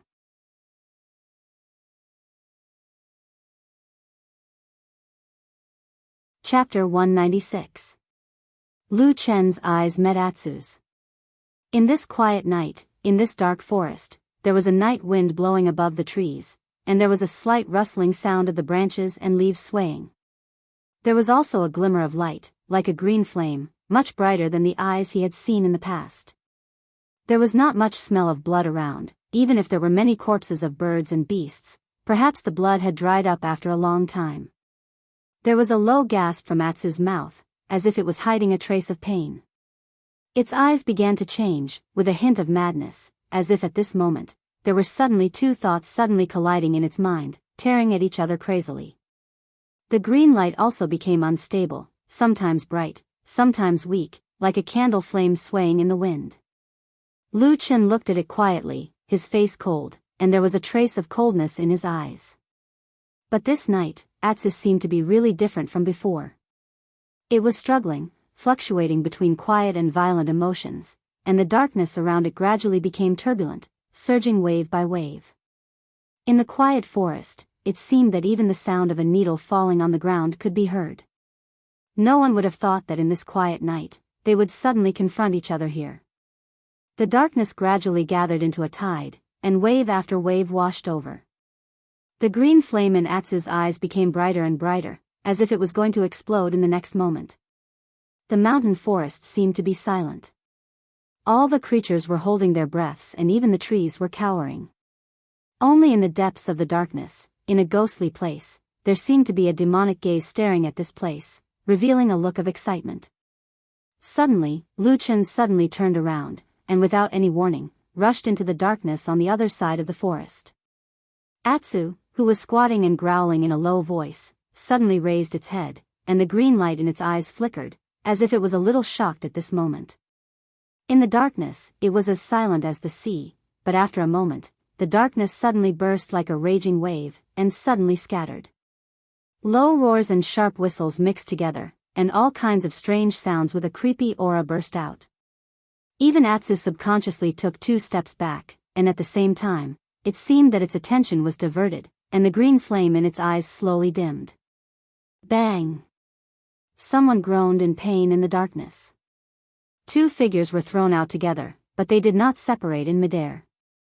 Instead, they were still fighting, and the various moves they used were all extremely vicious and merciless. Every move was fatal, and every move was bloody. The figures descended from the sky. One of them was Lu Chen. At this moment, black light flashed in his eyes, and his aura was completely unleashed. It was filled with a chilling killing intent. The normally harmless errand disciple was nowhere to be found. Right now, he was clearly a cold-blooded killer. And opposite him was a petite figure, who clearly had an unearthly beautiful face, but the ruthlessness of her attacks was like the most terrible evil spirit. It was White Lotus. The battle between these 2 people was practically a repeat of the last time. They didn't possess any of the dignity and grace of cultivators, and all they utilized were ruthless, sinister, and ferocious methods. They stopped at nothing for the sake of killing each other as soon as possible.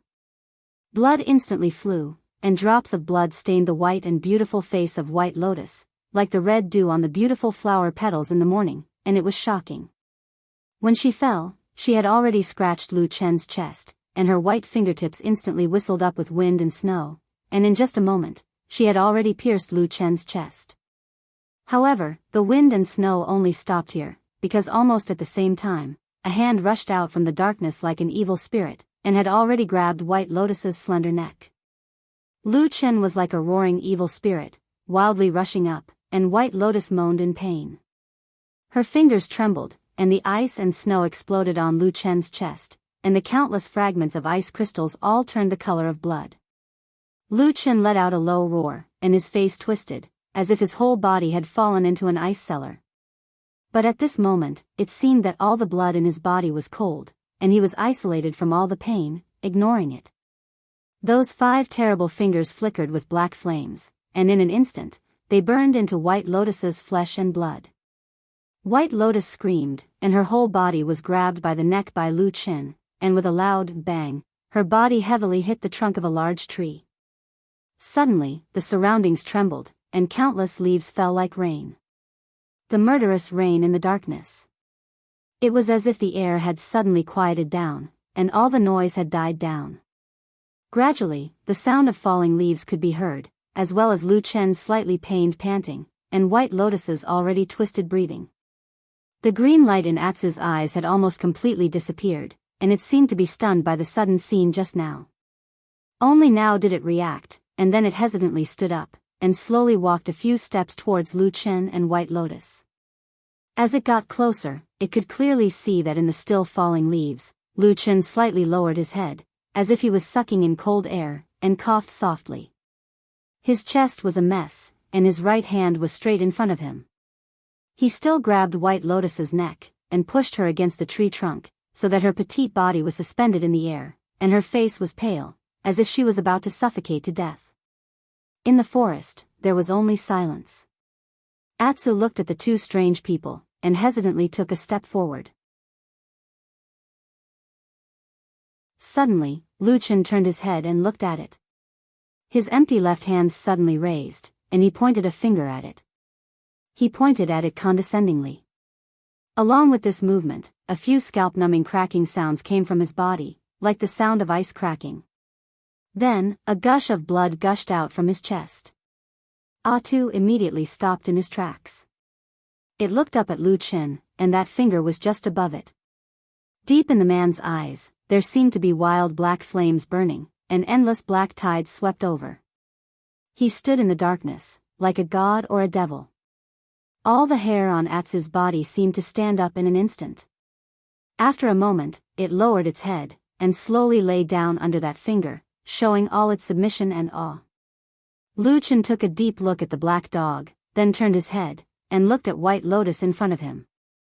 His eyes were as violent as a demon, and as cold as the ice on his chest. He stared at this fairy-like little girl, and after a moment, he said coldly, "Is it fun?" White Lotus was suspended in the air under that hand that seemed to be cast from iron. Her face was in pain, but for some reason, she was still smiling when she looked at Lucien's face while panting. "It's fun," she said, looking straight at Lucien, and there seemed to be a hint of provocation in the depths of her eyes. Lucien's 5 fingers tightened again, and White Lotus groaned in pain. Her suspended body twisted a little, like a thirsty fish thrown onto the shore. "You are forcing me to kill you," Lucien said coldly. "You don't dare to kill me." Almost immediately after his words, White Lotus immediately responded. Then her legs kicked a few more times, as if she was finally unable to breathe, and her body began to soften. Lucien silently looked at this strange girl who seemed to be a mix of light and darkness, beautiful and fierce angel and demon. After a while, he suddenly let go of his hand. White Lotus let out a soft cry, and her whole body fell down. After falling to the ground, she covered her neck with both hands, and began to desperately gasp for breath. After a while, she finally calmed down. Lucien looked at her quietly, then sighed, and said, "You are right, I don't dare to kill you." The darkness in the forest, at this time, had gradually calmed down, no longer surging like the tide, nor was there that kind of fierceness. Instead, there was a hint of quiet gentleness. Lucien walked to the side of Atsu, and very naturally sat down on the ground next to it. At this moment, all the different aura on his body had disappeared, and he seemed to have changed back to the usual gentle and useless odd-job disciple. However, Atsu seemed to be more familiar with Lucien's aura. It gently leaned over, using its head to rub against Lucien's thigh, and then nestled beside him, just like before, intimately, as if nothing had happened. On the other side, White Lotus also walked over after resting for a while. After that life-and-death battle, she seemed to suddenly forget everything, just like Atsu, as if nothing had happened, and naturally sat opposite Lucien and Atsu. The atmosphere was a little vaguely strange. Lucien raised his head to look at her, and said, "I thought we had already made it clear before." White Lotus said, "What do you mean?" Lucien said, "Well, water does not interfere with the river water. As long as we stay away from each other, we will be safe." White Lotus thought for a moment, and said, "I originally thought so, until I saw Atsu again." Atsu raised its head to look at her from Lucien's side. Lucien stretched out his hand to press its head, and touched the fur on its head, and said, White Lotus stared at him, as if trying to find some clues from Lucien's face, and said, "This dog has the aura of the blood food secret method." Lucien shook his head, and flatly said, "There is no such thing." White Lotus sneered, "You think you can dismiss me with this sentence? I will not be wrong." Lucien was silent for a moment, and suddenly said, "Don't forget that the world is big, and there is not only one blood food secret method, there may be other magical powers that you don't know. And even if it is the blood food secret method, it is not unique to you. On what basis do you make wild guesses?" White Lotus said, "Of course I know this. In fact, even if this dog really has the blood food's secret method, it doesn't matter to me. But the most important thing is that this dog did not go crazy or die after being used the blood food's secret method." She sneered, and looked at Lu Chen, and said, "Don't tell me you don't know what this means?" Lu Chen gently touched Atsu's head, but fell silent, and did not say a word for a long time.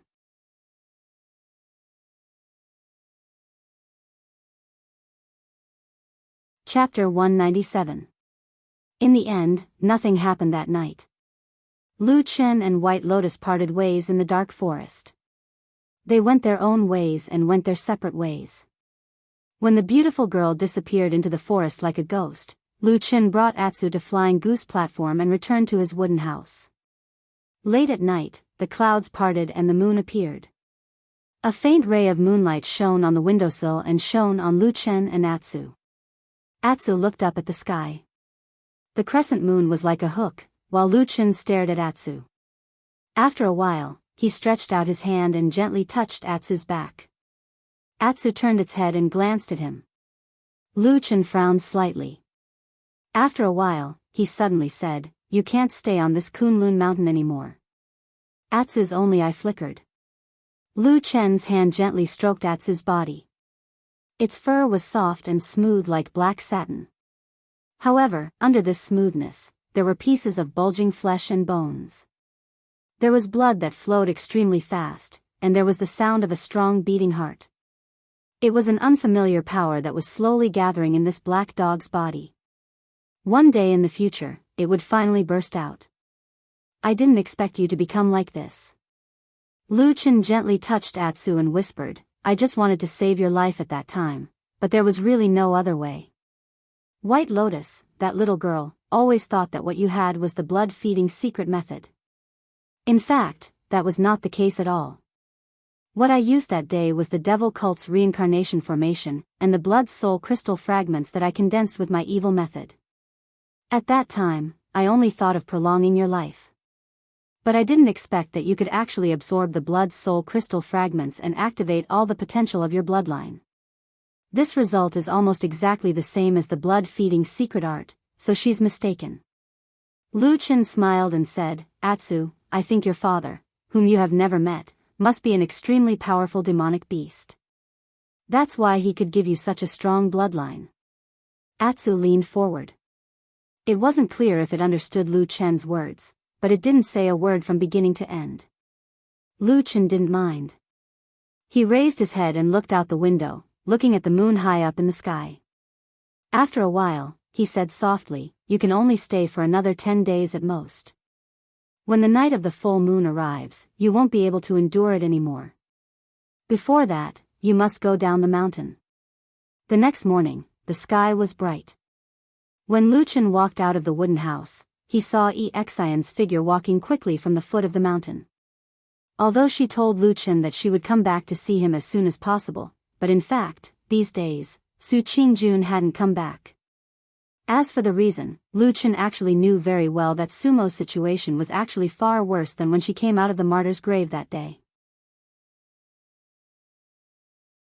Mind manipulating spell was a very overbearing spell, but it couldn't be said to be evil or evil. In fact, similar methods existed in both the righteous faction and the devil cult. But firstly, it was very difficult to practice, and secondly, it was very easy to backfire on oneself. So there weren't many people who practiced it. Needless to say, there were many madmen in the devil cult. As for the righteous faction, there were also people who practiced similar spells, but almost all of them were in Fuyunji under Zheng Xianmeng's command. After all, this kind of spell was almost of no help to the cultivator's own cultivation and strength, but the danger was not small. Most of the time, it could only be used as a means of interrogation. Lu Chen didn't know much about the other halls of Zheng Xianmeng, but he knew Fuyunji like the back of his hand. That day, he saw that Sumo was cast with an extremely overbearing mind-manipulating spell, and her mind was damaged. Moreover, the person who cast the spell was very ruthless and ruthless. It seemed that in order to get what he knew, he didn't care about Sumo's life at all. At that time, Lu Chen felt a little strange. He felt that he didn't seem to go so far, otherwise, he would directly fall out with the Su family. With the Su family's current reputation and Su Qingjuan's advancement to Jin Dan, doing so would directly become a life and death enemy, which was really stupid. Until, later, he saw the person who looked at the corpse. For a moment, he almost thought that the person who looked at the corpse was a spy sent by Zhengxiameng Fuyunji to the Kunlun party. Compared to the various things around Luchan these days, whether it was people or things, all seemed to be hazy and gloomy, only Exian that he saw this morning was bright. She bathed in the bright morning light, walking briskly. When she saw Luchan standing on the Fian platform, she suddenly laughed, then waved her hand vigorously, and ran over to him. The sunlight shone on her face, reflecting an unusually bright brilliance. The fresh mountain wind also seemed to follow her, swirling and dancing, blowing over this mountain peak. "Brother Lu." Exian called out to him with a smile. Luchan nodded to her, revealing a trace of a smile, and said, "Why are you here?" "Oh, Sister Su sent someone to pass a message, asking me to come and see you," said Exian with a smile. Luchan slightly raised his eyebrows, and said, "What happened to her, asking you to pass a message for her?" Exian sighed, showing a trace of helplessness on her face, and said to Luchan, "Sister Su has something to do at home, she really can't leave, but I heard from her that you seem to be injured, and she is also a little worried, so she asked me to come and see you. Sister Su also said that if you feel that your injury is really serious, let me take you to Bai Chao Tang first to have a look, and don't worry about anything. In the future, when she returns to the mountain, she will naturally return this favor." Luchan smiled, and said, "She is a careful woman." Exian said with a smile, "That's right, Sister Su is a good person." "I say, Brother Lu, you are really lucky. If it were someone else, it would be impossible for them to treat a part-time disciple like this." Luchan glanced at her, and suddenly asked with a smile, "What about you?" Luchan asked, "If you also encountered the same situation, would you be concerned about an ordinary part-time disciple like her?" Exian frowned her beautiful eyebrows, seeming to be a little distressed and hesitant, and after a moment of hesitation, she stammered, "Well, probably not." Luchan laughed out loud, and pointed at Exian, saying, "You are a bad woman." "Hey!" Exian suddenly became a little angry, and glared at Luchan, shouting, "Why do you ask me these things for no reason?" "Well, most people don't care about a part-time disciple they are not close to, okay?" Luchan shrugged, and said, "It's over. It seems that if something really happens to me in the future, I can't count on you." Exian's cheeks blushed, but she shook her head and said, "That won't happen, Brother Lu. You are different from others, I will definitely take care of you." Luchan was a little surprised, and looked at Exian, and said with a smile, "Really?" Exian nodded, and said, "Really. You are alone. If you are really beaten to death, won't it be very miserable? And you used to be very good to me. In the future when I have the ability, I will definitely take care of you, don't worry." Luchan saw that she was particularly serious, and only felt that it was interesting, and his heart was inexplicably touched, but soon he still smiled and interrupted, and said, Okay, then from today on, I will say that you are a good woman." Exian looked at her with a mixture of annoyance and joy, then looked around and asked, "Where's Atu?" Luchan turned back and whistled. After a while, a black shadow sprang out from the mountain forest behind Flying Goose Terrace, and it was Black Dog. Seeing Exian standing beside Luchan from afar, Atsu immediately shook its head and wagged its tail, and quickly ran over. Exian also let out a crisp laughter, and greeted it with a chuckle.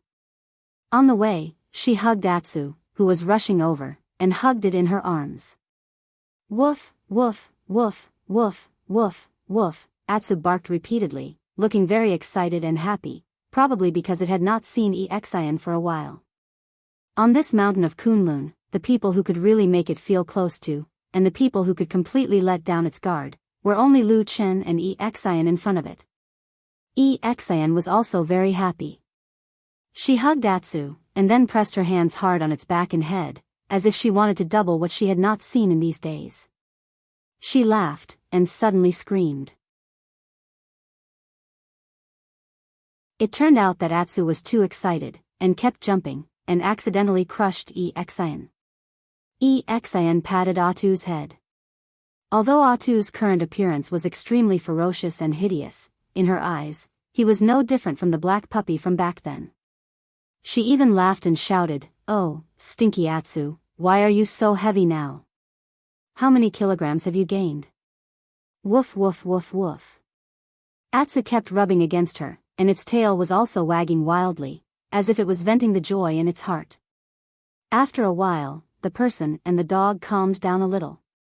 Enchanting smiled and patted Atsu's head, then turned to Lu Chen and said with a smile, "Brother Lu, do you think Atsu has grown a lot? Grown up?" Lu Chen was a little surprised, but after hearing what she said, he took a closer look and really felt that Atsu seemed to have grown a lot. Then he seemed to think of something, and his face became slightly solemn, but soon returned to normal. He smiled and said, "It should be. This stupid dog doesn't know anything. It only thinks about eating." After a while, Enchanting finally came over and said to Lu Chen, "Brother Lu, are you really okay now?" Lu Chen said, "Yes, I'm fine. Don't worry."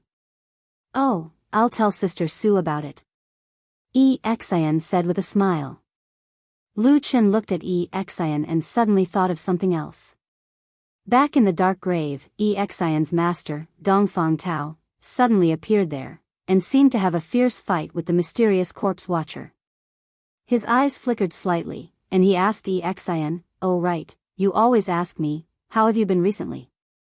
Enchanting said, "Pretty good." Lu Chen smiled and said, "What about your master? Did he teach you any amazing skills recently?" "Not yet." Enchanting looked a little depressed, and said, "Master said that I need to build a solid foundation, and then practice higher-level magic arts." "Oh right, he also said that he will take me to a mysterious place soon, to broaden my horizons." Lu Chen's body suddenly shook, and his eyes instantly lit up.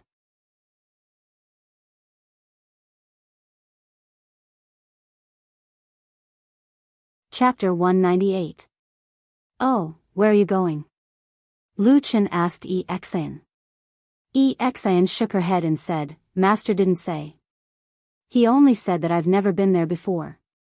I also want to know, but I've asked Master several times, but he just smiled and didn't say anything." Lu Chen lowered his head and pondered for a moment. Then his gaze slowly softened, and he smiled somewhat self-deprecatingly. He thought that he had been a shadow for a long time, and stayed in the dark for a long time. It seemed that his whole person had become a little strange. Dongfang Tao had just casually said a few words to his female disciple. Perhaps he really wanted to take Enchanting to broaden her horizons, but when he heard it, he felt that there was something wrong. "Maybe I'm black-hearted," Lu Chen muttered in a low voice. Enchanting, who was next to him, didn't hear it clearly. She asked curiously, "Brother Lu, what did you say?" Lu Chen shook his head and said with a smile, "Nothing. That's right, this Kunlun mountain range is so big. Perhaps there are many magical and magnificent paradises that we haven't heard of. Not to mention other things, just the 4 strange peaks floating in the sky are rare in the world. If we can go up and take a look, it will also be a kind of blessing." Enchanting laughed and said, "Brother Lu, you're right. But I think it's most likely impossible between the clouds and the sky. Our sect has long had a rule that only Yuan Jinren can set foot on the 4 strange peaks of spring, summer, autumn, and winter. I'm still far from that." Lu Chen's heart suddenly moved. He asked Enchanting, "Speaking of which, I heard that there are also exceptions." Enchanting was startled. "Brother Lu, you mean?" Lu Chen looked around and saw that there was no one around. He lowered his voice and said, "It's Hakushin Jinkuan's disciple. Hakushin Jinkuen has 3 disciples. His eldest disciple is our sect leader, Reverend Idlemonth, who is at the Yuanying realm. As for the other 2, Zhuxian is said to be Jean Dan Friar, and White Lotus is even worse. She is about the same as us. But I heard that these two fellow sect members without nascent soul realm cultivation often go up to the winter peak between the clouds and the sky to cultivate. Exian was stunned for a moment and suddenly became nervous. She grabbed Lu Chen's hand and said to him seriously, "Hey, Brother Lu, are you stupid? How could such words be spoken so carelessly? That's a perfected cultivator, a soul formation perfected cultivator, brother." Lu Chen looked at her and suddenly smiled. He nodded and said, I understand. Don't worry." Exian then let out a sigh of relief. But very quickly, it seemed that she was also a little lost in thought by Lu Chen's words. She thought for a moment and then slowly said, I think, it's probably because of perfected cultivator's face." Lu Chen coughed and said seriously, "Friend Exian, I understand what you mean. You are saying that although the Kunlun party has strict rules, but at most it can only restrict Yuaniing perfected cultivators. For soul formation perfected cultivators, these rules are useless." "Hey!" Exian jumped up in fright. Her face turned pale. She stammered, "Brother Lu, you can't speak carelessly." I don't mean that." Lu Chen laughed out loud, but halfway through, his laughter suddenly stopped. He was holding his chest with his hand, but there was a trace of pain on his face. Exian was shocked again. She hurriedly supported him and said, "Brother Lu, are you okay?" Just as she finished speaking, her body suddenly trembled, as if she suddenly thought of something. She instantly turned pale with fright and said in shock, "Aya, could it be that you said something bad about Hakushin Jinkuin just now, and he sensed it, so he gave you a punishment?" Lu Chen rolled his eyes. After taking 2 deep breaths, the pain on his face subsided and his body stabilized. Then, he angrily hit Exian's head and said, "Nonsense, do you think that perfected monarchs are immortals? There are so many people in the world who know of them. Who knows how many people have called out their names all day long? If they were to investigate them one by one, then perfected spirit-severing monarchs wouldn't be able to do anything else. They would just be annoyed to death every day." Exian was stunned for a moment, and said, "If you put it like that, it seems to make a little bit of sense." "Nonsense." Exian suddenly looked a lot braver. After sticking out her tongue, her expression also became a lot smarter. After thinking for a moment, she mysteriously pulled Lu Chen and said in a low voice, "If that's really the case, it seems that the 2 disciples of Hakushin Jinkuin have indeed violated the sect rules." Lu Chen said, "I said it just now, but there are so many people in the Kunlun party, but no one has come out to say anything." Exian shrugged and said, "Brother Lu, you are also talking nonsense. Who would dare to say anything? That is a perfected spirit-severing monarch.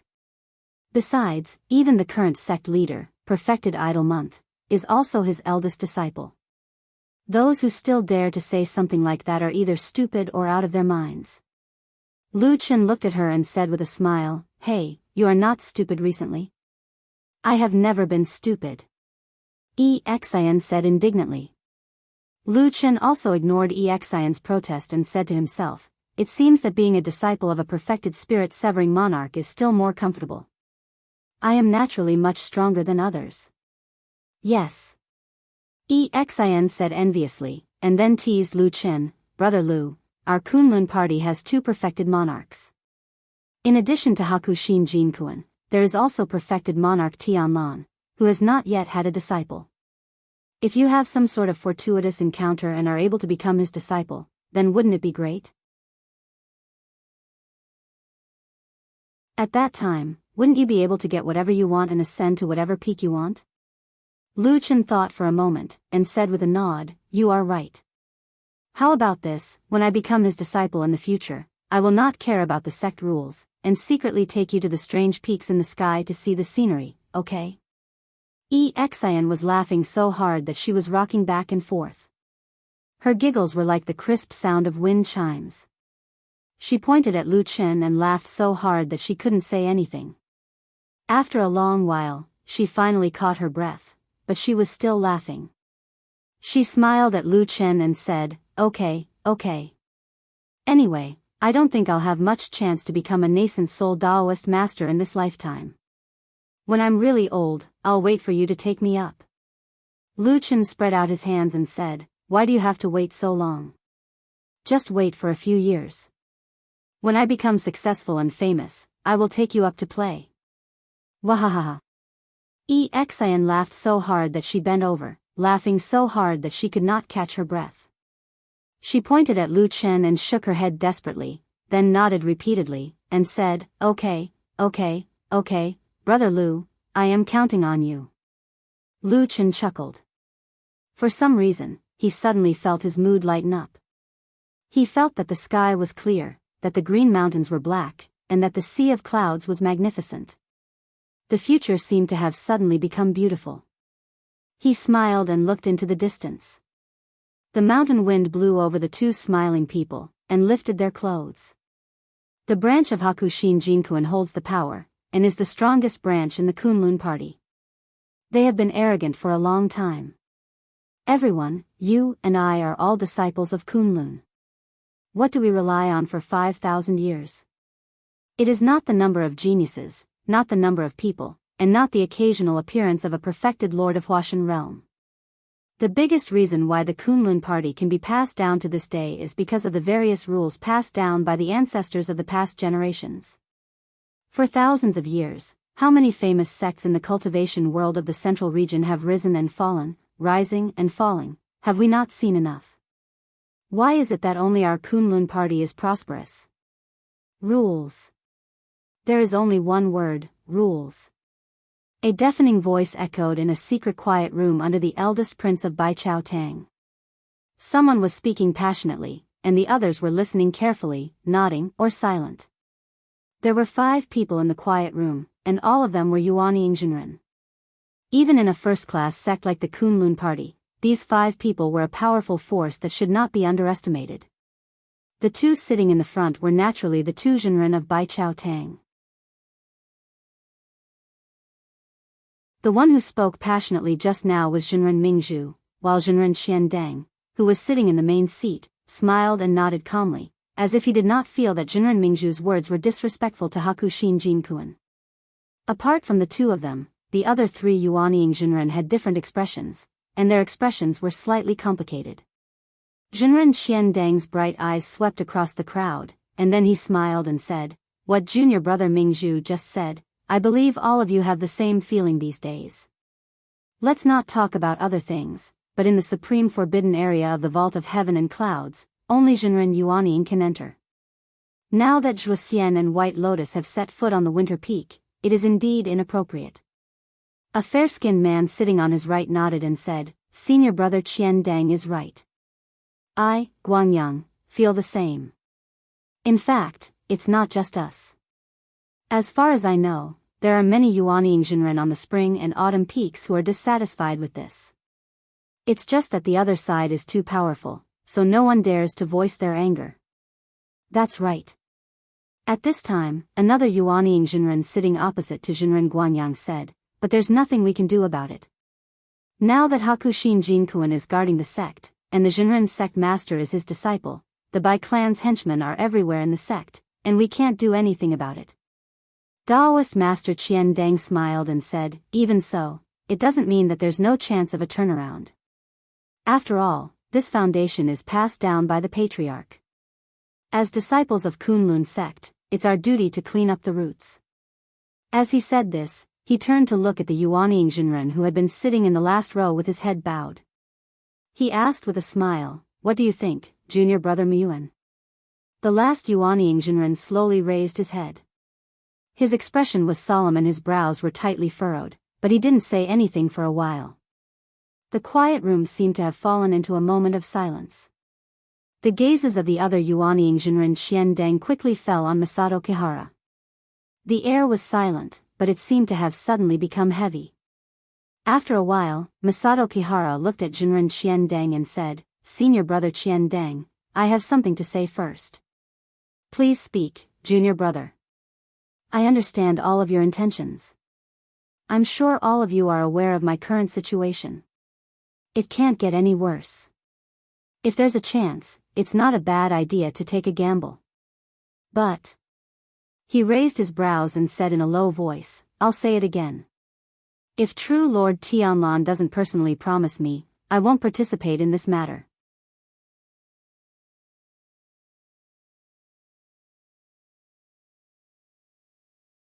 Chapter 199. Enlightened Master Qian Deng furrowed his brows and revealed an awkward expression. The enlightened masters next to him also fell silent. The atmosphere in the quiet room was somewhat stiff. After a moment, Masato Kihara softened his tone and looked at enlightened Master Qian Deng with a sincere expression. Senior brother Qian Deng, you and I have known each other for many years. Although we aren't friends of life and death, we should at least know each other well. I'm sure you know what kind of person I am. Enlightened Master Qian Deng slowly nodded. Masato Kihara looked around at the crowd and continued in a low voice, everyone here is a discerning person, so there's no need for pleasantries. The Kuinji branch is extremely powerful while my Tieji branch is in decline. Under normal circumstances, not to mention that we don't dare to get involved, even if the Kuinji's power struggle turns the world upside down, my Tieji branch may not be able to do anything. Including me, there are only 4 Yuanying enlightened masters in our Tieji branch. Apart from my disciple Su Qingjun, there are almost no outstanding talents among the disciples below the Yuanying stage. He said indifferently, everyone, you've dragged me into this matter for the sake of these 4 old bones of mine. However, this is no trivial matter. Once it starts, there is no way out. This is tantamount to me betting all of the legacies passed down by Patriarch Tai Luo. I really can't afford to lose in this matter. Enlightened Master Qian Deng pondered for a moment and suddenly said, Junior brother Kihara, since you are so frank, then I won't be polite and will tell you something unpleasant. Masato Kihara said, Senior brother, please go ahead. Enlightened Master Qian Deng said, as you said before, the Tieji branch has indeed declined in recent years. But if we continue to play it safe, we may be able to linger on for some time, but I'm afraid it will be difficult for us to prosper in the foreseeable future. I wonder if you have any objections to what I have said? Kihara Jinren remained silent. He did not agree, nor did he agree. Taoist Master Qian Deng didn't care about this. He only looked at him deeply and said, Junior brother, let me give you a word of advice. Instead of dragging on and being half dead, why not fight with all his might? Martial Uncle Tianlan has already issued a decree earlier. As long as you, Tai Ji, contribute to this important matter, once it succeeds, you will definitely be rewarded. Regardless of other things, the 4 of you, Jinren Yuanying, will definitely be arranged to cultivate in the sky. Masato Kihara's expression changed slightly as he gritted his teeth. In the Kunlun party, there had long been a sect rule, which was that those who were not in the Yuanying realm were not allowed to go up to the 4 strange peaks between the clouds in the sky to train. But in reality, because the difference in strength was too great, those who could enter the 4 floating peaks of spring, summer, autumn, and winter were all disciples of Kuinji, and the only 4 spiritual masters of Tai Ji had never been able to go up. Of course, this was unfair, but no one in the Kunlun party had ever dared to openly mention this matter. The reason was actually very simple. Needless to say anything else, one only needed to look at the background of the 2 supreme deity transformation stage sovereigns in the sect. I understand what you're saying. Masato Kihara said to Taoist Master Qian Deng, but this matter is of great importance, and I can't be careless. Hakushin Jinkuin's lineage is powerful and has countless henchmen in the sect. It won't be easy to become enemies with them. He lightly pointed in a certain direction and said, let's not talk about other things. Even if we do well, Hakushin Jinkuin is still on the winter peak. How can we solve this? This matter must be personally handled by perfected Lord Tianlan, only then we have a little chance. If he doesn't appear, we, Tai Ji, will not get involved in this muddy water. Qian Deng gently exhaled and said, I understand what you mean. Masato Kihara slightly lowered her head and said, Senior brother, please don't blame me for my rudeness. Taoist Master Qian Deng waved his hand and said, it's human nature. Don't mind it. He paused for a moment and then said, I received the news yesterday. A few days before the next full moon, Uncle Master Tianlan will rush back from Zhengxiameng to participate in the annual sect council. Let's see when the time comes. Maybe he will talk to you himself. Masato Kihara slightly bowed and nodded. Thank you for your understanding, senior brother. Thank you for perfected Lord Tianlan's kindness. Daoist Master Qian Deng looked at the crowd and suddenly raised his voice a little. He said, "Everyone, I've already told you about this important matter. I'm sure everyone is aware of the cause of this matter. When Ancestor Tianhong was still alive, everyone in the sect knew that the most beloved disciple of the founder was Uncle Master Tianlan. Even the Taoist name, Tian, was passed on to him. The meaning couldn't be clearer. He wanted Uncle Master Tianlan to lead the Kunlun party and inherit the position of sect leader. However, things took a turn for the worse. Ancestor Tianhong passed away unexpectedly, leaving only Uncle Master Bai Chen and Tianlan. In the end, it was Hakushin Jinkuan who inherited all the legacies of the sect, while Uncle Master Tianlan was forced to Zhengxiameng to fight to the death with those fierce and ruthless devil cult monsters. I don't need to say more about the meaning of this. Daoist Master Qian Deng sighed and then said, however, many years later, Hakushin Jinkuan passed the position of sect leader to his eldest disciple. Since then, his power has grown. Now, the discipline of the sect has been corrupted and there are many villains and spies. However, Idle Month and the others are powerless. They can't resist the strong enemies and revitalize the sect. Internally, many mediocre villains are raised to gain prestige, causing the reputation of the Kunlun party to decline day by day. What's funny is that Idle Month and the others think that the sect is thriving and boast about it. They are shameless. Uncle Master Tianlan once said to me that although he is indifferent and doesn't care about fame and benefits, he can't sit back and watch when the sect is gradually falling into a dangerous situation. Otherwise, how can he face Ancestor Tianhong after 100 years? He also won't have the face to face the founders of the Kunlun party. Set things right and clean up the roots. This is what Uncle Master Tianlan wants to do. At the end of his speech, Qian Deng's expression was solemn, but he said it resolutely and decisively. Immediately, the expressions of the people around him tightened and they all nodded in agreement. The days when Su Qingjun wasn't on the Fian Terrace seemed particularly cold and cheerless. However, perhaps because he was already used to this kind of loneliness, Lu Chen didn't feel sad. Instead, he felt a lot more at ease. However, after midnight, Lu Chen led the Atsu sect down the Nanla Mountain Road and went straight to Kunwa City. When he came to Kunwa City, he actually only had one place to go most of the time, to look for Old Ma in the Black Hill Pavilion. This time, when he passed by the place where the murder happened on the street, he looked a little tired. That house was no longer available for rent. After all, someone had died in the courtyard, and there were actually a few unfamiliar men guarding the door and the house, preventing outsiders from entering or leaving at will. Perhaps there were some bad-tempered cultivators who wanted to cause trouble, but soon, everyone saw or knew that these guards were all disciples of the Kunlun party. Most of the individual cultivators in Kunwa City didn't know who the person who died in the door was, so there were all kinds of guesses. Some of them even made people laugh until they scratched their heads. For example, the person who died in the house was an extremely powerful spiritual master Yuanying. What kind of secret technique was he hiding in the city? Or perhaps, someone thought that a genius of the Kunlun party that only appeared once in 100 years lived here and was afraid that he would be discovered and died prematurely, so he hid here. However, these words were actually considered polite. The most outrageous thing was that some people even said that there were women's clothes in this mysterious house.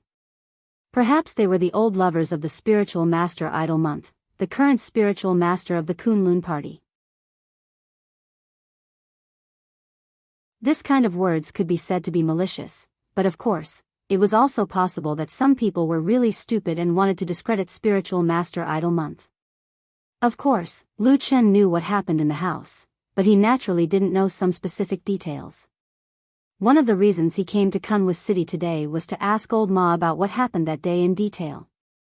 But this time, the most important thing for Lu Chen in Kunwa City was still Atsu. Although Atsu's appearance didn't seem to have changed much, Lu Chen knew that under this black dog's fur, signs of valiance and ferocity had gradually begun to show. In any case, it was no longer suitable to keep it on the mountain of Kunlun. Otherwise, in the future, Atsu might turn the mountain upside down. As for those powerful Yuanying spiritual masters of the Kunlun party, if they wanted to deal with such a black dog, they had almost endless powerful methods. Lu Chen didn't even dare to think about what would happen to Atsu if it really caused trouble in the future. He took one last look at the house guarded by the disciples of the Heavenly Soldier Hall of the Kunlun party, then left with Atsu, heading to the shabby and deserted Black Hill Pavilion. Old Ma was very happy to see Lu Chen, but after hearing Lu Chen's instructions, he suddenly looked embarrassed and said, "Lu Chen, you see, now that everything here is under repair, we don't have much money left. As for me, I actually don't have much interest in raising a dog, so," Lu Chen said indifferently, "I'll pay." Old Ma suddenly stood up and said righteously, "So, of course, this dog can stay. I will take care of it." Lu Chen smiled and didn't care. He just said, "In fact, you don't have to take care of it for too long. You just need to feed it something every day. Also, don't let it run out to the streets casually. It might cause trouble if it's not handled properly." "Trouble? What kind of trouble?" Old Ma looked at Lu Chen with some doubts and said, "Isn't this an ordinary dog? What kind of trouble can there be?" Lu Chen waved his hand and said, "This matter is settled. In short, take good care of it for the next few days. When the matter is settled, live until a few days before the night of the full moon. I will find a time to send it away, the farther the better." Old Ma frowned and suddenly looked at Lu Chen. He asked, "What do you want to do when the night of the full moon arrives?" You're tuning into the Romantic Tales YouTube channel. Don't forget to subscribe and join us on this journey to catch the most captivating stories.